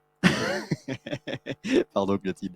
Non, Jean-Jacques Gouguet, vous avez la parole, donc je vous la laisse, parce que vous l'avez un peu évoqué tout à l'heure. Si je vous dis que la première caractéristique du sport, ça ne doit pas être la compétition, mais le jeu. Vous l'avez abordé un petit peu tout à l'heure. Johan Penel, président de la Fédé de badminton, l'avait aussi dit l'année dernière dans le acte 1 de sport et décroissance. Vous en pensez quoi? Alors, vous pensez, vous, que la peut revenir là-dessus. La compétition, d'une manière générale, elle doit disparaître. Que la recherche de performance aussi doit disparaître dans un sport en décroissance? Complètement. C'est-à-dire que le spectacle sportif, il faut quand même voir qu'il diffuse toujours le même message, c'est ce que vous disiez, c'est le culte de la performance, c'est la loi du plus fort, c'est le fanatisme maintenant de l'évaluation. Regardez un peu maintenant les records au centième, maintenant au millième, maintenant, enfin bon, puis des fois, bon. C'est donc le sport, c'est ce que disait Clotilde tout à l'heure, le sport est devenu une idéologie, c'est-à-dire que il s'inscrit dans l'idéologie du progrès. C'est-à-dire l'idéologie du progrès, enfin, ou bien toutes les doctrines évolutionnistes, c'est de vous dire que demain sera nécessairement meilleur qu'hier, et ça grâce à la science et grâce à la technique. Donc, et le sport, donc, renforce tout ça, plus vite, plus haut, plus fort. Toujours, bon, il faut pas s'arrêter. Donc, ça va à l'encontre de la philosophie grecque, de la philosophie de la prudence, de la philosophie de la tempérance chez Aristote, où au contraire, ce qui est bien, ce qui est beau, c'est pas ce qui est grand, ce qui est, etc. Au contraire, c'est du raffinement, c'est quelque chose de limité. Donc, je pense qu'il va falloir revenir avec la sagesse des Grecs. C'est-à-dire que à l'heure actuelle, on a un vrai problème, c'est que pour la modernité, en gros, ce qui est né au moment de la Renaissance, mais enfin, avec la modernité, avec l'idéologie du progrès, eh bien, on a fait passer cette idée qu'il n'y avait pas de limite. Et le sport est en plein là-dedans. Le sport, en permanence, la compétition, on vous dit il faut dépasser les limites. D'où, du reste, entre parenthèses, enfin, on pourrait y revenir, le dopage. Mais... Donc, on voit bien que, éventuellement, il faudrait revenir à autre chose, c'est-à-dire plutôt que de la compétition, de la performance, enfin, comme disait l'autre, le culte de la performance, revenir à éventuellement le sport comme confrontation fraternelle. Oui, il y aurait d'autres indicateurs, d'autres moyens quand même où on n'évalue plus du tout les performances, justement tout ça. Vous voyez d'autres indicateurs que des indicateurs quantitatifs, vous? Mais ce n'est pas tant un problème d'indicateur qu'un problème de valeur. C'est-à-dire que, on fait dire à Coubertin, enfin, on lui fait dire beaucoup de choses aussi, enfin, mais l'important, c'est de participer. Et je t'en fous, c'est pas ça le sport. Ce qu'on vous dit depuis le début, le sport, c'est pas de participer, c'est de gagner. C'est de gagner, oui. Et si je gagne pas, je suis bon participer. Bon, moi, je suis pour autre chose, c'est-à-dire où on se confronte confraternellement, mais le résultat en soi n'est pas le but recherché. Donc, est-ce qu'on y arrivera? J'en sais rien. Mais pour moi, ça caractérisera dans un monde de décroissance, encore une fois, la compétition n'a plus de sens. Donc, il faudra une autre vision du sport. Et pour moi, cette vision du sport, ça ne sera pas la compétition, la performance, etc. Ça sera, le jeu. On voit déjà qu'en Suède, la compétition démarre qu'à partir de 13 ans, a priori, notamment dans pas mal de sports. Clotilde? Oui, je veux bien réagir parce qu'en fait, pour moi, ça fait très lien avec une question fondamentale qui est, en fait, c'est quoi le projet de société dont on a envie que le sport soit, en fait, serve. Est-ce que, justement, on est dans cette volonté de dépasser les limites, de ne pas avoir de ne pas s'imposer de barrières, d'être toujours dans cette espèce de dépassement de soi, ou au contraire, on a envie d'essayer d'avoir un sport qui va faire plutôt la promotion de la coopération, justement de liens, de la découverte, de l'itinérance. Et nous, c'est un sujet qu'on a travaillé dans le podcast. C'est le sujet même de l'épisode 2 qu'on a intitulé « Plus vite, plus haut, plus fort ». et où on est allé interroger un alpiniste, guide de haute montagne, Yann Bornier, et qui a réinventé totalement en fait sa pratique de l'alpinisme, où lui en fait les personnes qui en fait il s'est confronté à quelque chose, c'est que les clients qui allaient faire appel à lui voulaient faire le Mont Blanc mais un peu comme un objet de consommation, c'est-à-dire que vous êtes sur votre site internet, vous mettez le Mont Blanc dans votre petit panier, vous payez, vous cliquez, 2-3 semaines plus tard vous êtes au Mont Blanc et normalement si tout se passe bien vous arrivez en haut, et si vous galérez votre guide va un peu vous traîner, mais il va quand même faire en sorte que vous arriviez au sommet. Et lui a souhaité vraiment sortir de cette conception et se dire comment en fait je peux repenser l'itinérance, faire découvrir la montagne dans tout ce qu'elle a d'imprévu aussi, et de se détacher des sommets en faisant vivre d'autres choses, en allant emmener ces personnes dormir dans des gîtes, dans des refuges de haute montagne, dans leur faire découvrir vraiment une autre expérience de la montagne. Et c'est vraiment un récit qui est assez intéressant parce que ça va complètement à l'encontre de justement cette volonté de vouloir aller vers les sommets. Et l'alpinisme en fait partie. Aujourd'hui, regardez l'Everest, c'est devenu la poubelle du monde. Je vous invite à regarder des images qui montrent à quel point l'Everest est devenu une poubelle générale. Ça fait peur en fait. Et donc voilà, des gens qui repensent leurs pratiques, il y en a déjà. Et je n'irai pas plus loin parce que c'est vrai que l'épisode revient aussi sur l'histoire du sport, et c'est vrai que l'histoire dans son histoire, le sport est vraiment lié justement à ce développement, à la révolution industrielle, et donc ils se sont un petit peu nourris ensemble. Et donc voilà, c'est aussi, on revient un petit peu sur qu'est-ce qu'on a envie que ça véhicule, c'est quoi ce projet de société. Et je reviens peut-être sur parce que on l'a mentionné au début, mais il y a beaucoup de choses qui ont été dites dans votre prise de parole au tout début. Moi, je reviens quand même sur la notion même de définition de la décroissance. On est vraiment dans une planification. Et la décroissance, telle que en fait, les économistes la portent aujourd'hui, et dont vous également, c'est vraiment une augmentation du bien-être et une diminution des inégalités. Et aujourd'hui, on est dans une société où les inégalités, elles explosent. Et est-ce que ça, vraiment, ça nourrit le projet de société dans lequel on a envie d'être? Je ne crois pas, en fait. Et donc, c'est intéressant vraiment de se poser aussi ces questions de comment le sport devient un outil au service de cette haute société qu'on a envie de voir émerger. Tout à fait. Et cet épisode est super intéressant aussi, effectivement, parce qu'on voit que des fois, il faut s'adapter aux conditions météo, il faut s'adapter. C'est pas toujours possible, quoi, en fait. C'est pas aussi simple qu'une commande sur Amazon, quoi. Effectivement, c'est ça. Oui, Jean-Jacques. Non, je voudrais juste rebondir et compléter un peu ce que vient de dire Clotilde, avec lequel je suis entièrement d'accord. Ce qu'elle décrit, c'est que tout compte fait pour transmettre d'autres valeurs. Puisque bon, pour aller dans un autre paradigme, comme on dit, hein, la décroissance, il va falloir d'autres valeurs. Je pense que maintenant, et là, ça interpelle tous les jeunes, hein, on a plus besoin, me semble-t-il, de mouvements d'éducation populaire que du spectacle de superstars avec des revenus indécents.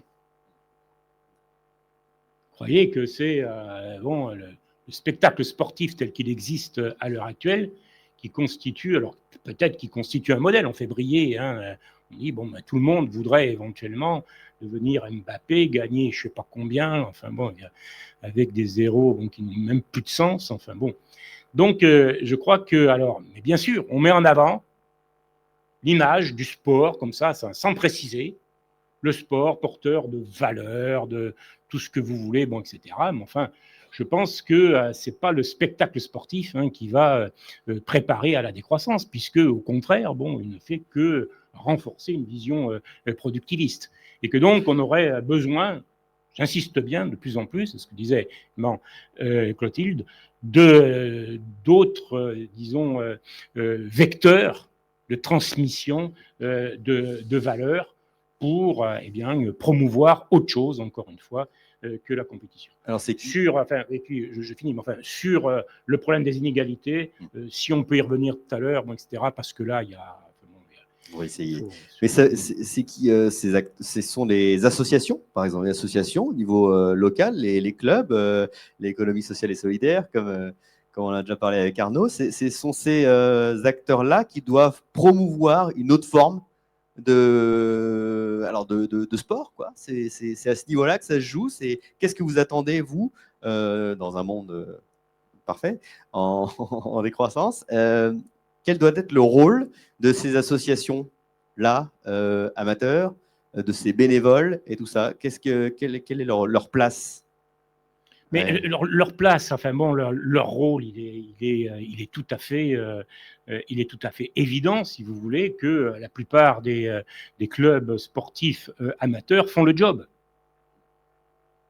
Mais moi, à mon sens, mais enfin, encore une fois, je le disais en conclusion tout à l'heure, il faudrait autre chose, mais ça pose tout le problème de la gouvernance sportive. C'est-à-dire que la gouvernance sportive, à l'heure actuelle, déjà, c'est un système pyramidal.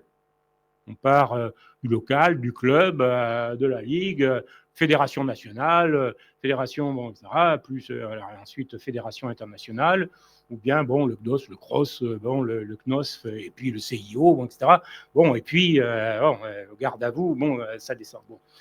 Je crois que là, il y a autre chose à inventer au niveau de la gouvernance et de l'organisation du sport pour avoir des visions beaucoup plus horizontales à un niveau territorial donné, encore une fois, pour promouvoir d'autres valeurs. Mais tel qu'il existe à l'heure actuelle, on reste encore une fois dans le champ de la performance, de la compétition, etc. Voilà. Nolwenn, j'avais une question à vous poser sur le sponsoring. À vous, si je vous dis, phrase un petit peu provocatrice, que les athlètes sont obligés d'accepter tous les sponsors quand ils se présentent, surtout dans les sports un peu moins médiatisés, quelle réponse vous pouvez apporter à ça sur votre un peu expérience personnelle? Voilà, le sponsoring, comment vous l'avez géré? Et puis finalement, comment vous avez complété un peu vos revenus aussi par rapport à votre sport? Alors, effectivement, moi, je suis convaincue que les sponsors, ça se choisit. Parce que on se doit de les représenter. Donc moi, le choix que j'ai fait à l'heure actuelle, mais qui est en constante réflexion, c'est de me dire que j'avais envie de travailler avec des gens, des équipes au sein des sponsors qui partagent les mêmes valeurs que moi.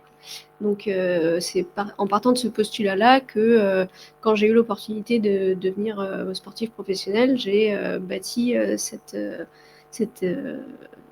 partie de mes revenus. Ce que ça a impliqué, c'est évidemment que c'est pas tous mes revenus qui viennent de mes sponsors. J'ai fait le choix de continuer à travailler à côté pour avoir un revenu complet. Évidemment que si j'étais allée voir d'autres sponsors avec qui je ne partage pas les valeurs, j'aurais pu peut-être être uniquement sportif professionnel. Est-ce que ça m'aurait épanoui? J'en suis pas sûre. Je disais tout à l'heure que c'est en constante réflexion aussi parce que quand on est sponsorisé, on est vraiment un outil au service de la croissance en tant que sportif. Et ça, c'est vraiment quelque chose qui me questionne à l'heure actuelle, de me dire est-ce que d'autres modèles économiques pourraient exister pour les sportifs, de ne pas être en fait juste un outil pour vendre plus. Et comment est-ce que ça pourrait être créé? J'ai pas la réponse, mais je me pose beaucoup la question. Oui, Bastien. Moi, je voudrais juste faire le lien entre les deux dernières notions, donc à la fois le sponsoring et à la fois le sport professionnel, en tout cas le foot professionnel que moi je connais tout petit peu. La première chose, c'est que j'observe un certain nombre de sportifs de très haut niveau, Mbappé, Victor en NBA, dont je dirais pas le nom parce que j'arrive jamais à le prononcer, qui commencent en fait, ils inversent leur rapport de force. C'est eux qui choisissent les sponsors. C'est, à ma connaissance, Mbappé qui a secoué un peu la FFF par rapport à des sponsorings où il a refusé d'aller. Et donc, en fait, ces nouvelles générations, plus sensibles à un certain nombre de problématiques, commencent à être des leaders d'opinion. Et à mon sens, il y a peut-être une ouverture là, parce que pour des mauvaises raisons qui seront évidemment financières, un certain nombre d'acteurs pourraient bouger sur certaines lignes pour rester, on va dire, collectivement acceptés. Donc, au niveau, voilà, il y a un premier lien là qui me semble intéressant, en tout cas, à questionner. Et puis, la deuxième chose, c'est que, à mon sens, la décroissance, si moi je veux l'envisager, il faut qu'elle me semble applicable, probablement réalisable et à court ou moyen terme. Et donc, au niveau du sport pro, du foot pro, moi j'ai l'impression d'observer deux choses. La première, c'est que le système s'essouffle. Selon moi, le foot pro reste une bulle et que économiquement, ça commence à vaciller puisque c'est essentiellement les droits télé qui financent le modèle au bénéfice de très peu, essentiellement les joueurs et les agents. Mais si on regarde l'industrie depuis une quinzaine d'années, ça commence à s'essouffler.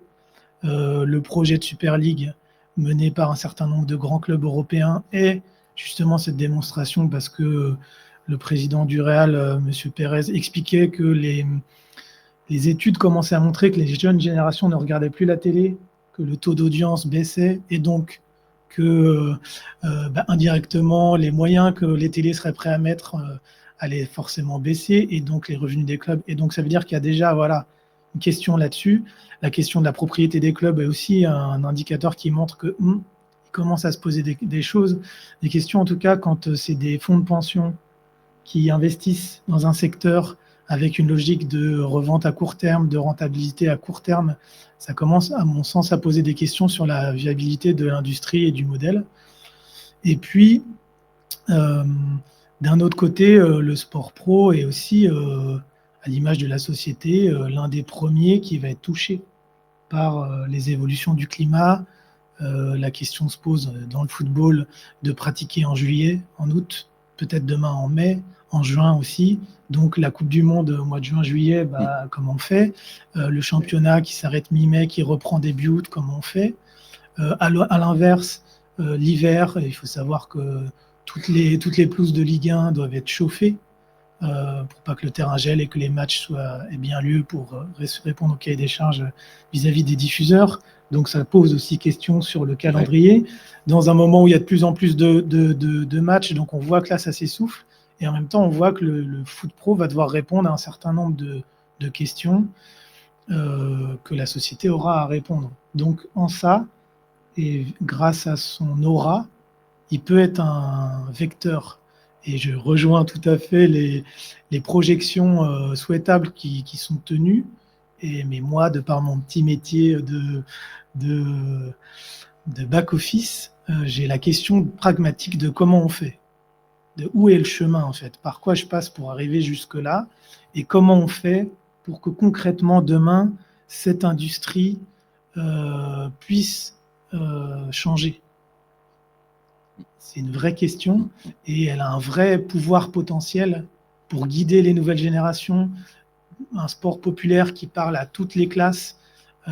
Quel est son pouvoir d'action pour montrer l'exemple aussi?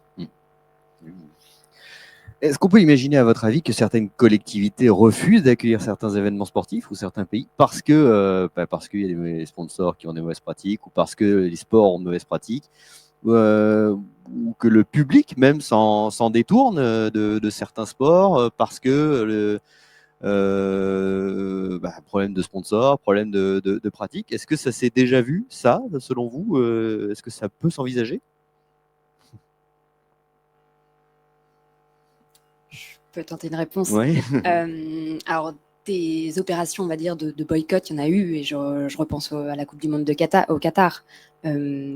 Moi, j'ai des amis qui avaient développé une télécommande universelle, ce qui permettait de pouvoir se balader dans Paris et d'éteindre les télés de loin. Ça a fait un buzz monumental, parce que forcément, ça n'a pas fait que des heureux. Mais en tout cas, voilà, qui avait essayé. Après, ça, c'est une anecdote. Oui. Mais le boycott, si on regarde de manière rationnelle, le boycott pour le Qatar, ça n'a pas fonctionné. Tout le monde a boycotté les 3 premiers matchs et à la fin, voilà. Mais pour le coup, moi, en fait, je crois beaucoup dans le fait de... en fait, je suis pas sûre, et d'ailleurs, c'était Jérôme Latta, qui est journaliste et qui a fondé les Cahiers du football, qui m'avait dit ça en interview. Pour lui, le boycott n'était pas la bonne manière de, en fait, s'intéresser à ce sujet-là, mais plutôt de dire, en fait, comment on va développer un processus, comment on va remettre de la démocratie dans la manière dont on pense ces événements, dans la manière dont en fait, on développe le sport. Parce qu'aujourd'hui, on a l'impression que ça se passe sans nous, en fait, et le meilleur exemple à date en ce moment, c'est les JO 2030. Il y a énormément de contestations locales. On a l'impression que les JO 2030, si on demandait à la population locale, est-ce que vous êtes pour ou contre, il y a quand même beaucoup de gens qui sont contre. Et finalement, on a du mal à prendre... voilà. Et d'ailleurs, cette candidature française qui a été retenue, une des raisons qui est invoquée, c'est que contrairement à la Suède et à la Suisse, je crois, n'était pas soumise à un référendum. Donc il y a quand même un problème de démocratie dans la manière dont aujourd'hui on pense tous ces événements. Et moi, je pense que là, en tout cas, il y a vraiment une piste sur comment en fait on planifie, comment on évoque. C'est avant tout en remettant des espaces de débat, de discussion qui vont faire qu'on va pouvoir prendre on va pouvoir en tout cas poser des solutions collectivement. Et je terminerai juste avec ça. Parce que c'est vrai que souvent, la démocratie, on se dit oui, bon, c'est long, ça ne marche pas forcément. Il y a quand même un exemple qu'on a eu dans la société qui a été emblématique, c'est la Convention citoyenne pour le climat. On a quand même tiré au sort une 40aine de personnes au hasard, dont des climato-sceptiques, qui, à la fin de ce processus, dont l'objet était vraiment de les sensibiliser avec des experts pendant pas mal de temps pour que derrière, ils puissent penser des lois qui pourraient être applicables. Et le but était vraiment que normalement elles soient appliquées directement. Et ces personnes-là, à la fin, ont quand même proposé en tout cas leur projet politique était beaucoup plus radical que de n'importe quel parti écologique qu'on ait pu avoir. Donc quand en fait j'allais dire éduque, c'est pas le bon terme, mais en tout cas on sensibilise, quand en fait on prend pas les gens pour des gens débiles qui peuvent pas comprendre. Si je grossis un peu, je suis un peu vulgaire, mais c'est un peu ça en fait. Quand on explique vraiment les choses et l'état dans lequel on est, il y a des solutions et elles peuvent être prises collectivement. Voilà. Et la Convention citoyenne pour le climat, je trouve, a été un excellent exemple pour montrer que c'est possible. Au niveau local, il y a des tentatives aussi, comme à Poitiers, avec l'Assemblée citoyenne, notamment, qui pourraient donner des résultats. Jean-Jacques ? Oui, je voudrais rebondir sur ce que vient de dire Clotilde, sur un angle un peu différent. Je suis entièrement d'accord avec ce qui vient d'être dit par rapport à des procédures démocratiques à mettre en place. La France est dans un retard tout à fait considérable par rapport aux pays, la plupart des pays anglo-saxons, sur, disons, les instruments de démocratie participative.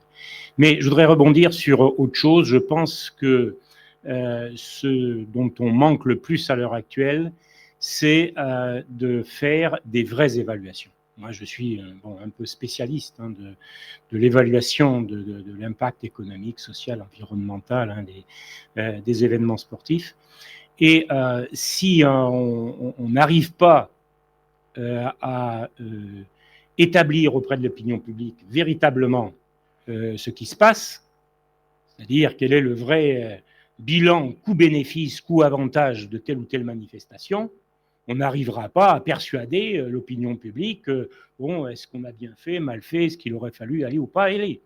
Alors, je pense que la Coupe du Monde au Qatar est un bon exemple, mais on pourrait continuer avec les Jeux Olympiques, avec les Jeux d'hiver, on fait tout ça en ce moment. Mais si vous prenez le Qatar, il faut savoir d'abord que c'est une excellente opération d'un point de vue économique. Pourtant, ça a coûté 200 milliards d'euros. Une Coupe du Monde, c'était une première. Je ne sais pas si vous voyez, 200 milliards. Mais il y a eu un bon retour sur investissement. 3 millions de spectateurs mobilisés pendant un mois, une bonne partie de la journée, toute la planète, etc.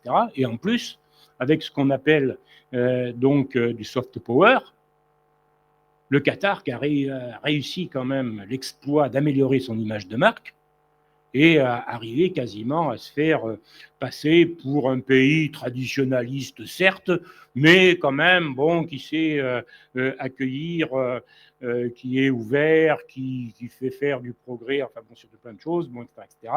Et qui peut se diversifier. Alors, où est le problème ?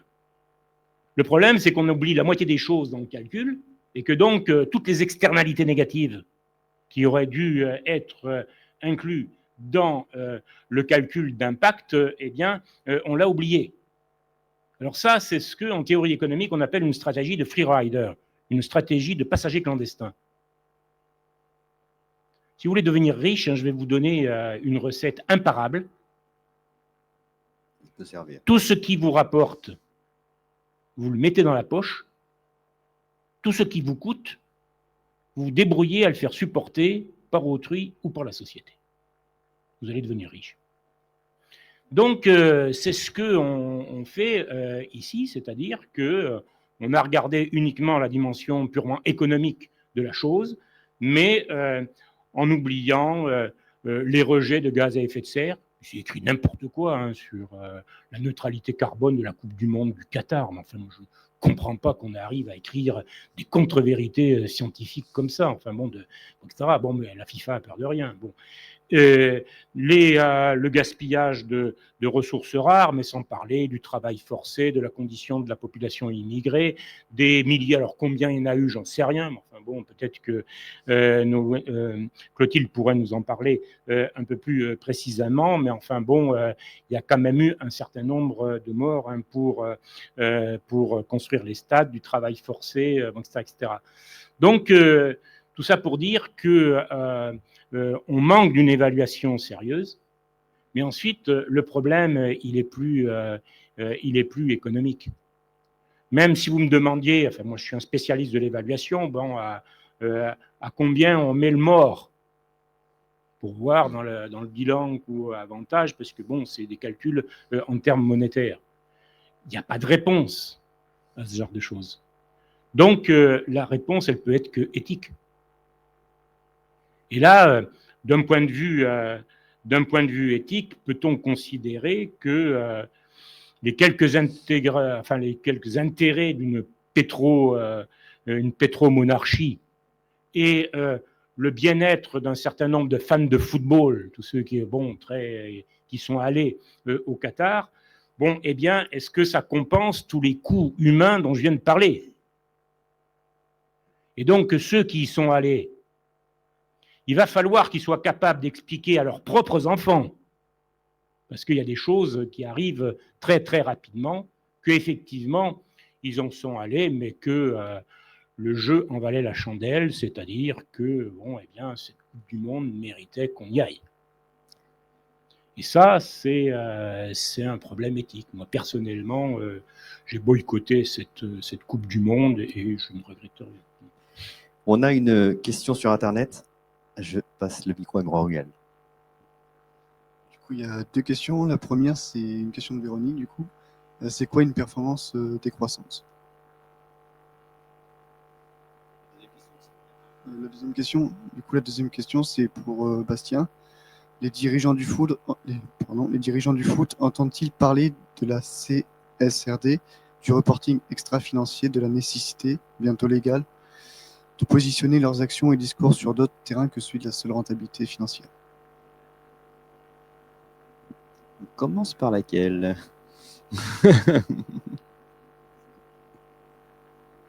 Performance et décroissance, ça vous inspire?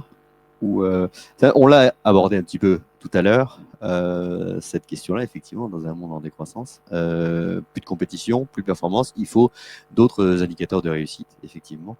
Donc, ça a été abordé un petit peu avant sur la question du foot. Enfin, bon, c'est pas un indicateur de réussite. Enfin, dans un monde en décroissance, l'indicateur, c'est le plaisir, point. Voilà. Le bien-être. Le bien-être aussi. On a deux réponses, voilà. Ça ira vite parce que je suis pas dans leur tête, alors je peux pas répondre. Et puis ça fait bientôt 2 ans que je suis plus dans le milieu, donc je sais pas comment ça bouge à ce niveau-là. Je sais que ça bouge, qu'il y a quand même des bonnes énergies qui essayent de bouger les lignes, malgré toute la difficulté qu'on peut tous imaginer. Moi, je voulais juste rebondir sur quelque chose qui m'est venu en écoutant Jean-Jacques, Clotilde et Nolwenn, c'est que il y a quand même un point qui semble être commun, c'est la conscience, en fait. Et ça me semble être une vertu très importante. Et ce qui est en train de se passer, ce qu'on fait là ce soir, tous ensemble, c'est d'essayer de prendre conscience, en fait. Et que ça me semble être la première déjà des des démarches. Et je pense que la Coupe du Monde au Qatar a heurté un certain nombre de personnes sur la logique, pourquoi on fait ça, pourquoi c'est là-bas. On a tous entendu des théories plus ou moins justes, mais c'est déjà venu en fait nous heurter. Là, ce qui se passe en Arabie Saoudite, ça vient nous heurter de nouveau. Et j'ai l'impression qu'il y a un chemin là sur la prise de conscience. Avant de changer le comportement, c'est déjà de prendre conscience de ce qui est, de ce qui ne va pas. Et je pense que là, on a tous un pouvoir d'action. Et je pense que là, il y a des choses qui sont en train de se tramer de manière probablement profonde dans la société, mais probablement qu'il y a des choses qui sont passées dans les années précédentes qui pourront plus se passer demain. Moi, à titre personnel, les JO d'hiver en France, je comprends la volonté politique, je comprends pas par contre qu'on y arrive, quoi. Peut-être que Jean-Jacques pourrait en parler, mais sur ces sujets-là, j'ai l'impression qu'on revit les problématiques des industries de l'Est de la France il y a une vingtaine d'années, où en fait on sait très bien que l'industrie, dans 20 ans, elle est morte, mais on continue d'investir dedans. On a des politiques qui veulent prendre des événements, qui mobilisent des moyens, mais en fait on sait déjà que en fait, c'est de l'argent qu'on va balancer en l'air. Et en même temps, il y a des tissus économiques locaux qui sont dépendants de ça. Donc je ne donne pas du tout de leçons et je ne sais pas du tout comment il faut faire, mais en tout cas, ça me questionne en fait. Et j'ai lu qu'il y a un certain nombre de spécialistes qui étudient dans le cadre du changement de comportement collectif, qui étudient les fumeurs, et quels sont les leviers d'action qui poussent un fumeur à arrêter de fumer. Qui font un parallèle avec la lutte contre le réchauffement climatique et qui cherchent à savoir qu'est-ce qui va nous mettre tous en action, et qu'est-ce qui va nous mettre tous en mouvement. Et l'autre exemple que je viens de citer me semble être le même, et à mon sens, la conscience du problème est déjà une première marche. Il y a aussi toute la question de savoir effectivement si un événement sportif doit toujours grandir pour survivre, effectivement, ça c'est l'autre question. Il y a, je vois que Clotilde veut réagir, Jean-Jacques aussi. Je cite juste, du coup, parce qu'on n'aura peut-être pas le temps de l'aborder, et que Nolwenn, vous avez vous avez d'ailleurs participé à l'organisation d'un événement à un autre niveau, hein, évidemment, un événement sportif et convivial autour de l'escalade, le El Cap Fest en 2023. Et je pense pas qu'on ait le temps d'en parler tout de suite parce qu'il reste 5 minutes. Mais en tout cas, il y a un site internet sur El Cap Fest, et la démarche était vraiment détaillée, où la compétition notamment démarrait à la maison, et le déplacement était compris dans la compétition, dans le résultat. Et voilà, c'était une démarche très, très originale qu'on peut retrouver sur internet. Est-ce que, pour rester sur le sujet, là, est-ce que vous souhaitiez réagir en 1 minute? Oui, juste. Moi, je veux rebondir sur ce que vient de dire Bastien, parce que bon, c'est pertinent à la question qu'est-ce qu'il faut faire. Je crois que il faut distinguer, Paris et d'autres ont développé ce genre de truc.